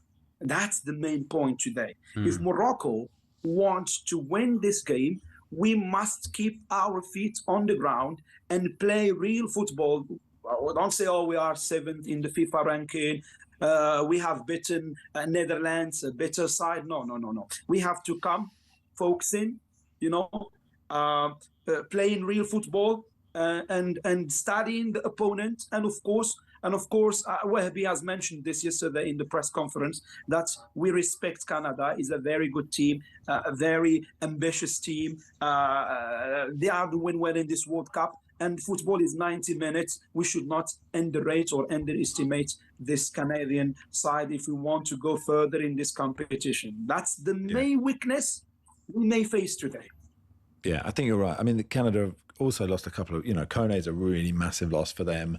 You are heavy favourites for this game, and then look, not presuming you win, but if you do win, and then it's Paraguay or France. So we say France, unless Paraguay do something unbelievable. I mean, I guess you'd be desperate for Paraguay to get through. But the thought of playing France and the way they're playing, it'd be a game that I think a lot of people would like to see, because it'd be fascinating to see if Morocco could take the game to France. Yeah.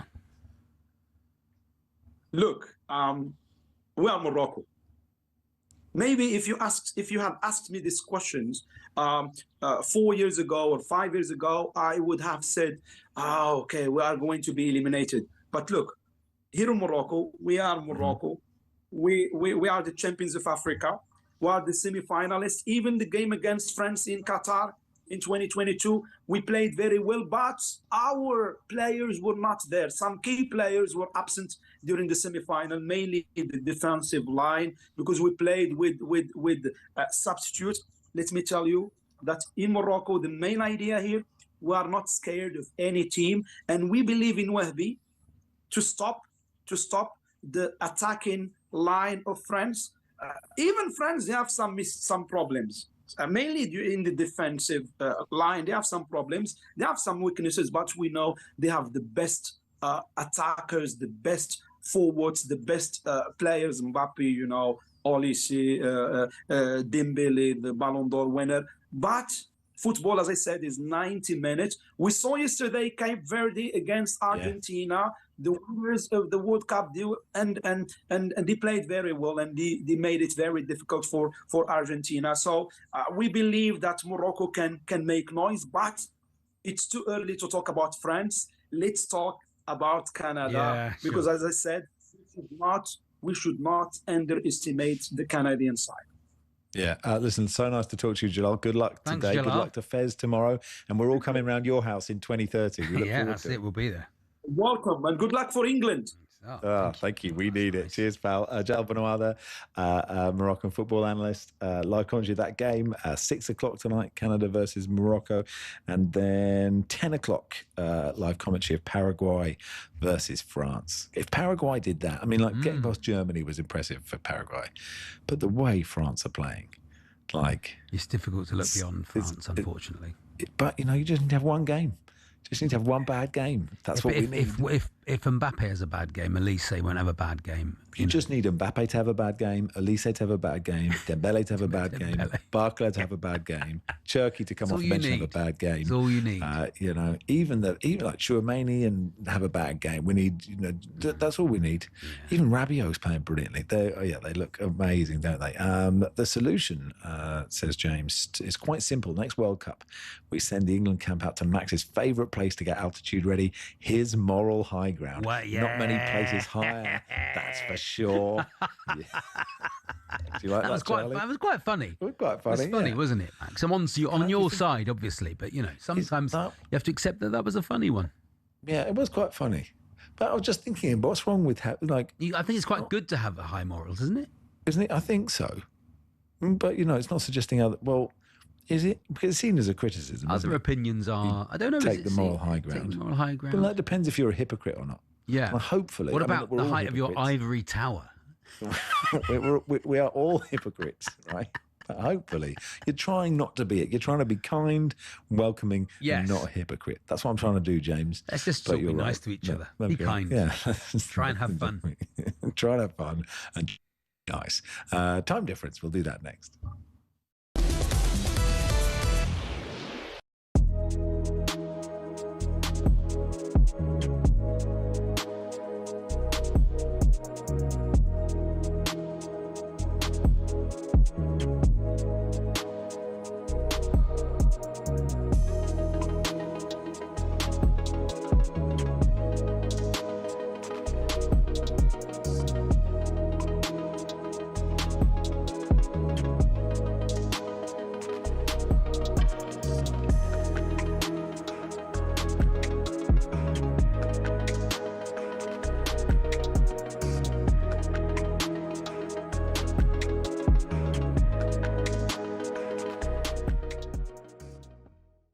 Speak for Newcastle fans, for Villa fans, for a lot of fans whose clubs can't spend money right. Spurs have finished 17th 2 seasons in a row, right? And then teams like Aston Villa, who have just won the Europa League, are getting fined £19 million and can't spend any money. It's a joke. They're obviously spending. I don't care. It's a joke. Your team as well, Manchester United. Spend whenever you want. The rules are a joke. Just what's the point, mate? What's the point? The rules are terrible, though, Andy. Come on, mate. Be real now. It's that bias, mate. It's that so-called top six bias. Clubs like Aston Villa and Newcastle can't buy anyone. But Spurs finished 17th 2 seasons in a row and then go and spend. What's next? Who's going to go and get next? Just mad. Listen, I don't think he quite understands what FFP stands for because he's used Man United as an example. One of the biggest clubs in the world. No, but I think he has got a point. I think he has got a point about the fact that, and I feel for Newcastle and Villa fans because they've got one hand tied behind their back. Yeah, and they can't spend the money they've got, and now he's right. Villa are getting fined.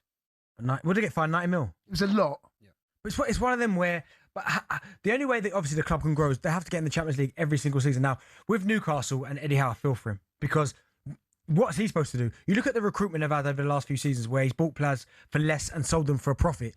And then all these best players, Tonali's now going to leave. Bruno Guimaraes is now Elliot Anderson's the one. Yeah, but I think back then they didn't quite know that he was going to but they had to sell him. Yeah, because of the financial fair play. Right, they had to sell him. Not they wanted to. Isak, gone. And you know they haven't even got a sell-on clause as well. I feel, Eddie Howe, the job he's done at Newcastle, I think has been phenomenal. But what is he supposed to do from now? What is he supposed to do? You lose Isak, you get Voltemade. I don't know. There's levels. I don't know, mate. But Spurs feel as though they might be a bit of a problem next season because they're spending money and they're packing out the midfield, Cole. No, it's good. I think I said recently on the show that if Tottenham boosted that, that spine, I think there'll be something to definitely watch next season. I think it's obviously good for my old club to be going in this direction and hopefully they can, start creeping up the table now.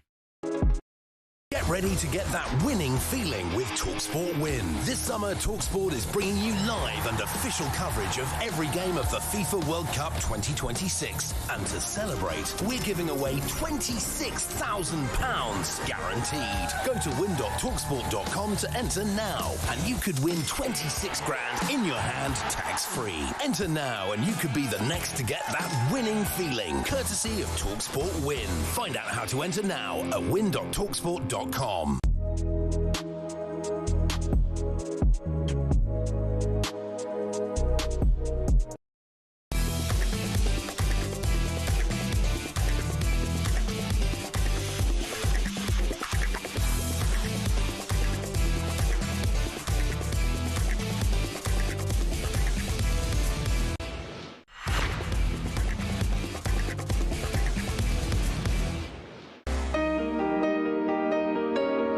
about to go live to the seat next to Charlie, for there's always time for time difference. And here's your host, Reese, the Lock. Good afternoon, everybody. How are we?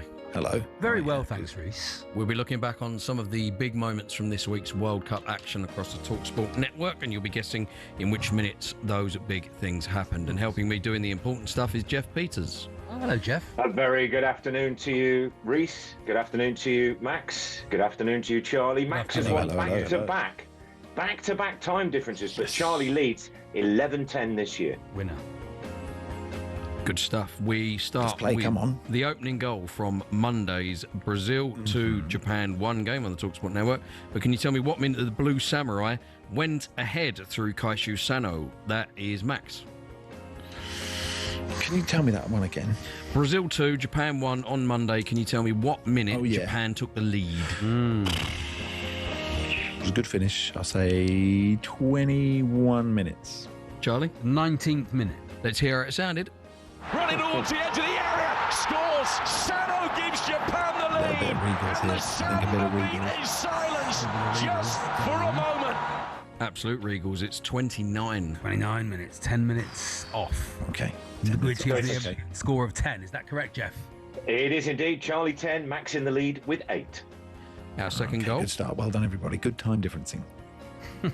Our second goal comes from Tuesday's Ivory Coast 1, Norway 2 game. But can you tell me what minute Erling Braut Haaland sent Norway through, Charlie? Oh, yes, I can. The 78th minute. Max? Oh, good question. I think it was a bit later. I think it was the 86th minute. Let's hear how it sounded. Erling Haaland! And Erling Haaland may have won it! Oh, spot on from Max. Oh, the 86th minute. Standard. Yes, standard. You are allowed to look at the scores, of course. Go on. A Banbury cake there. It means Max stays on 8, Charlie on 18. 10 the gap, 3 to go. 10 the gap. We go to Wednesday's game. Mexico beat Ecuador by 2-0. But can you tell me what minute Raul Jimenez completed the scoring for England's next opponent? That's Max. Who's this? Me. Max Rushden. What was the Jimenez goal? Jimenez goal. The 2-0 for Ecuador. So the first, he missed that header. And then someone else scored. What do you think is going to happen, Jeff? Do you think we're going to beat Mexico just while Max is thinking? When was that goal? I can't bear it. Possibly. Possibly. I can't even see the goal. I can't even see it. I can literally watch so much football in the last 3 weeks. I do love Mexico, as you know. You do love it. You are, of course. Cancun, regularly there, aren't you, Max? Yeah, I mean, I'd go down to Tulum if I were you, Jeff, and talk about Haaland, just sleep in a hammock. Really been. Ever done the Inca Trail, Jeff? 54. 54. Too late to answer. Charlie? 64. Let's hear how it sounded. Raul Jimenez again! Don't laugh, Jeff. Don't laugh, Jeff. Can you believe it? Was it first half? It was the 31st I minute. could have got back there. Could have been right in. Regals it. Can't remember it. Me encanta Cancun, es perfecto para mí. Max 23 minutes out onto 31. Charlie 33 minutes out onto 51. 20 is the gap. 20 feels a lot. 2 to go.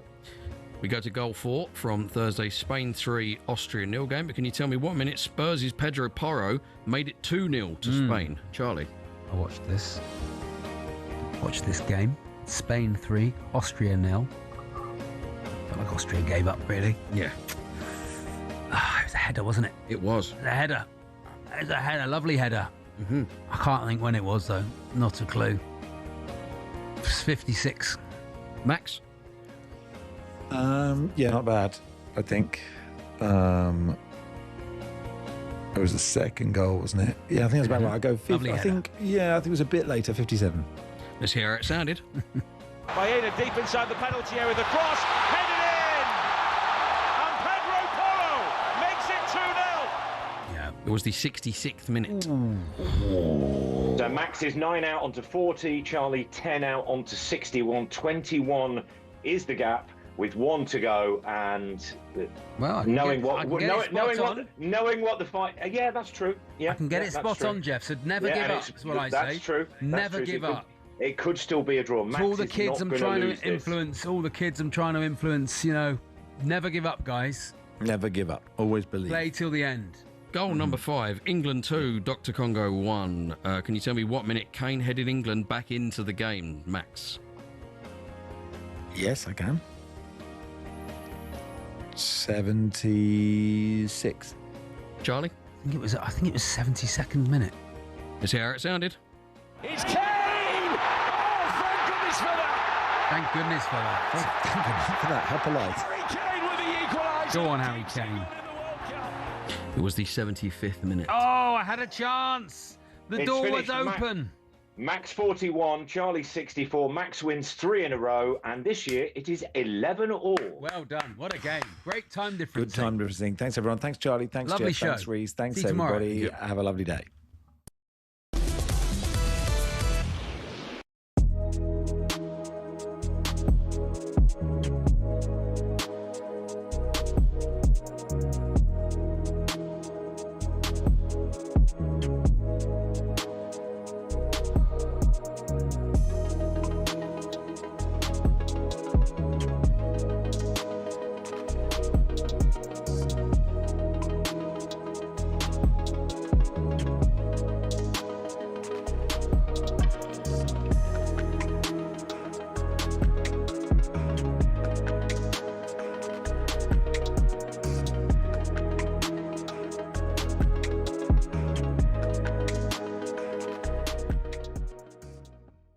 It was absolute shambles. It was so bad. You're watching going, oh, no. It's almost like they'd been out last night. That's what it felt like. Jay was so bad, mate. Mate, we got out of jail There's tonight. so much to talk about, and obviously we're going to take calls, but I have to talk about the fact that we don't look like we've got any players in the team, apart of, like, obviously Kane, right? He'll win you a game, and Bellingham. But, like, you can't have 2 players win the World Cup. France have got 6, 7. Where are the players who are going to make something happen? And I don't want to go there,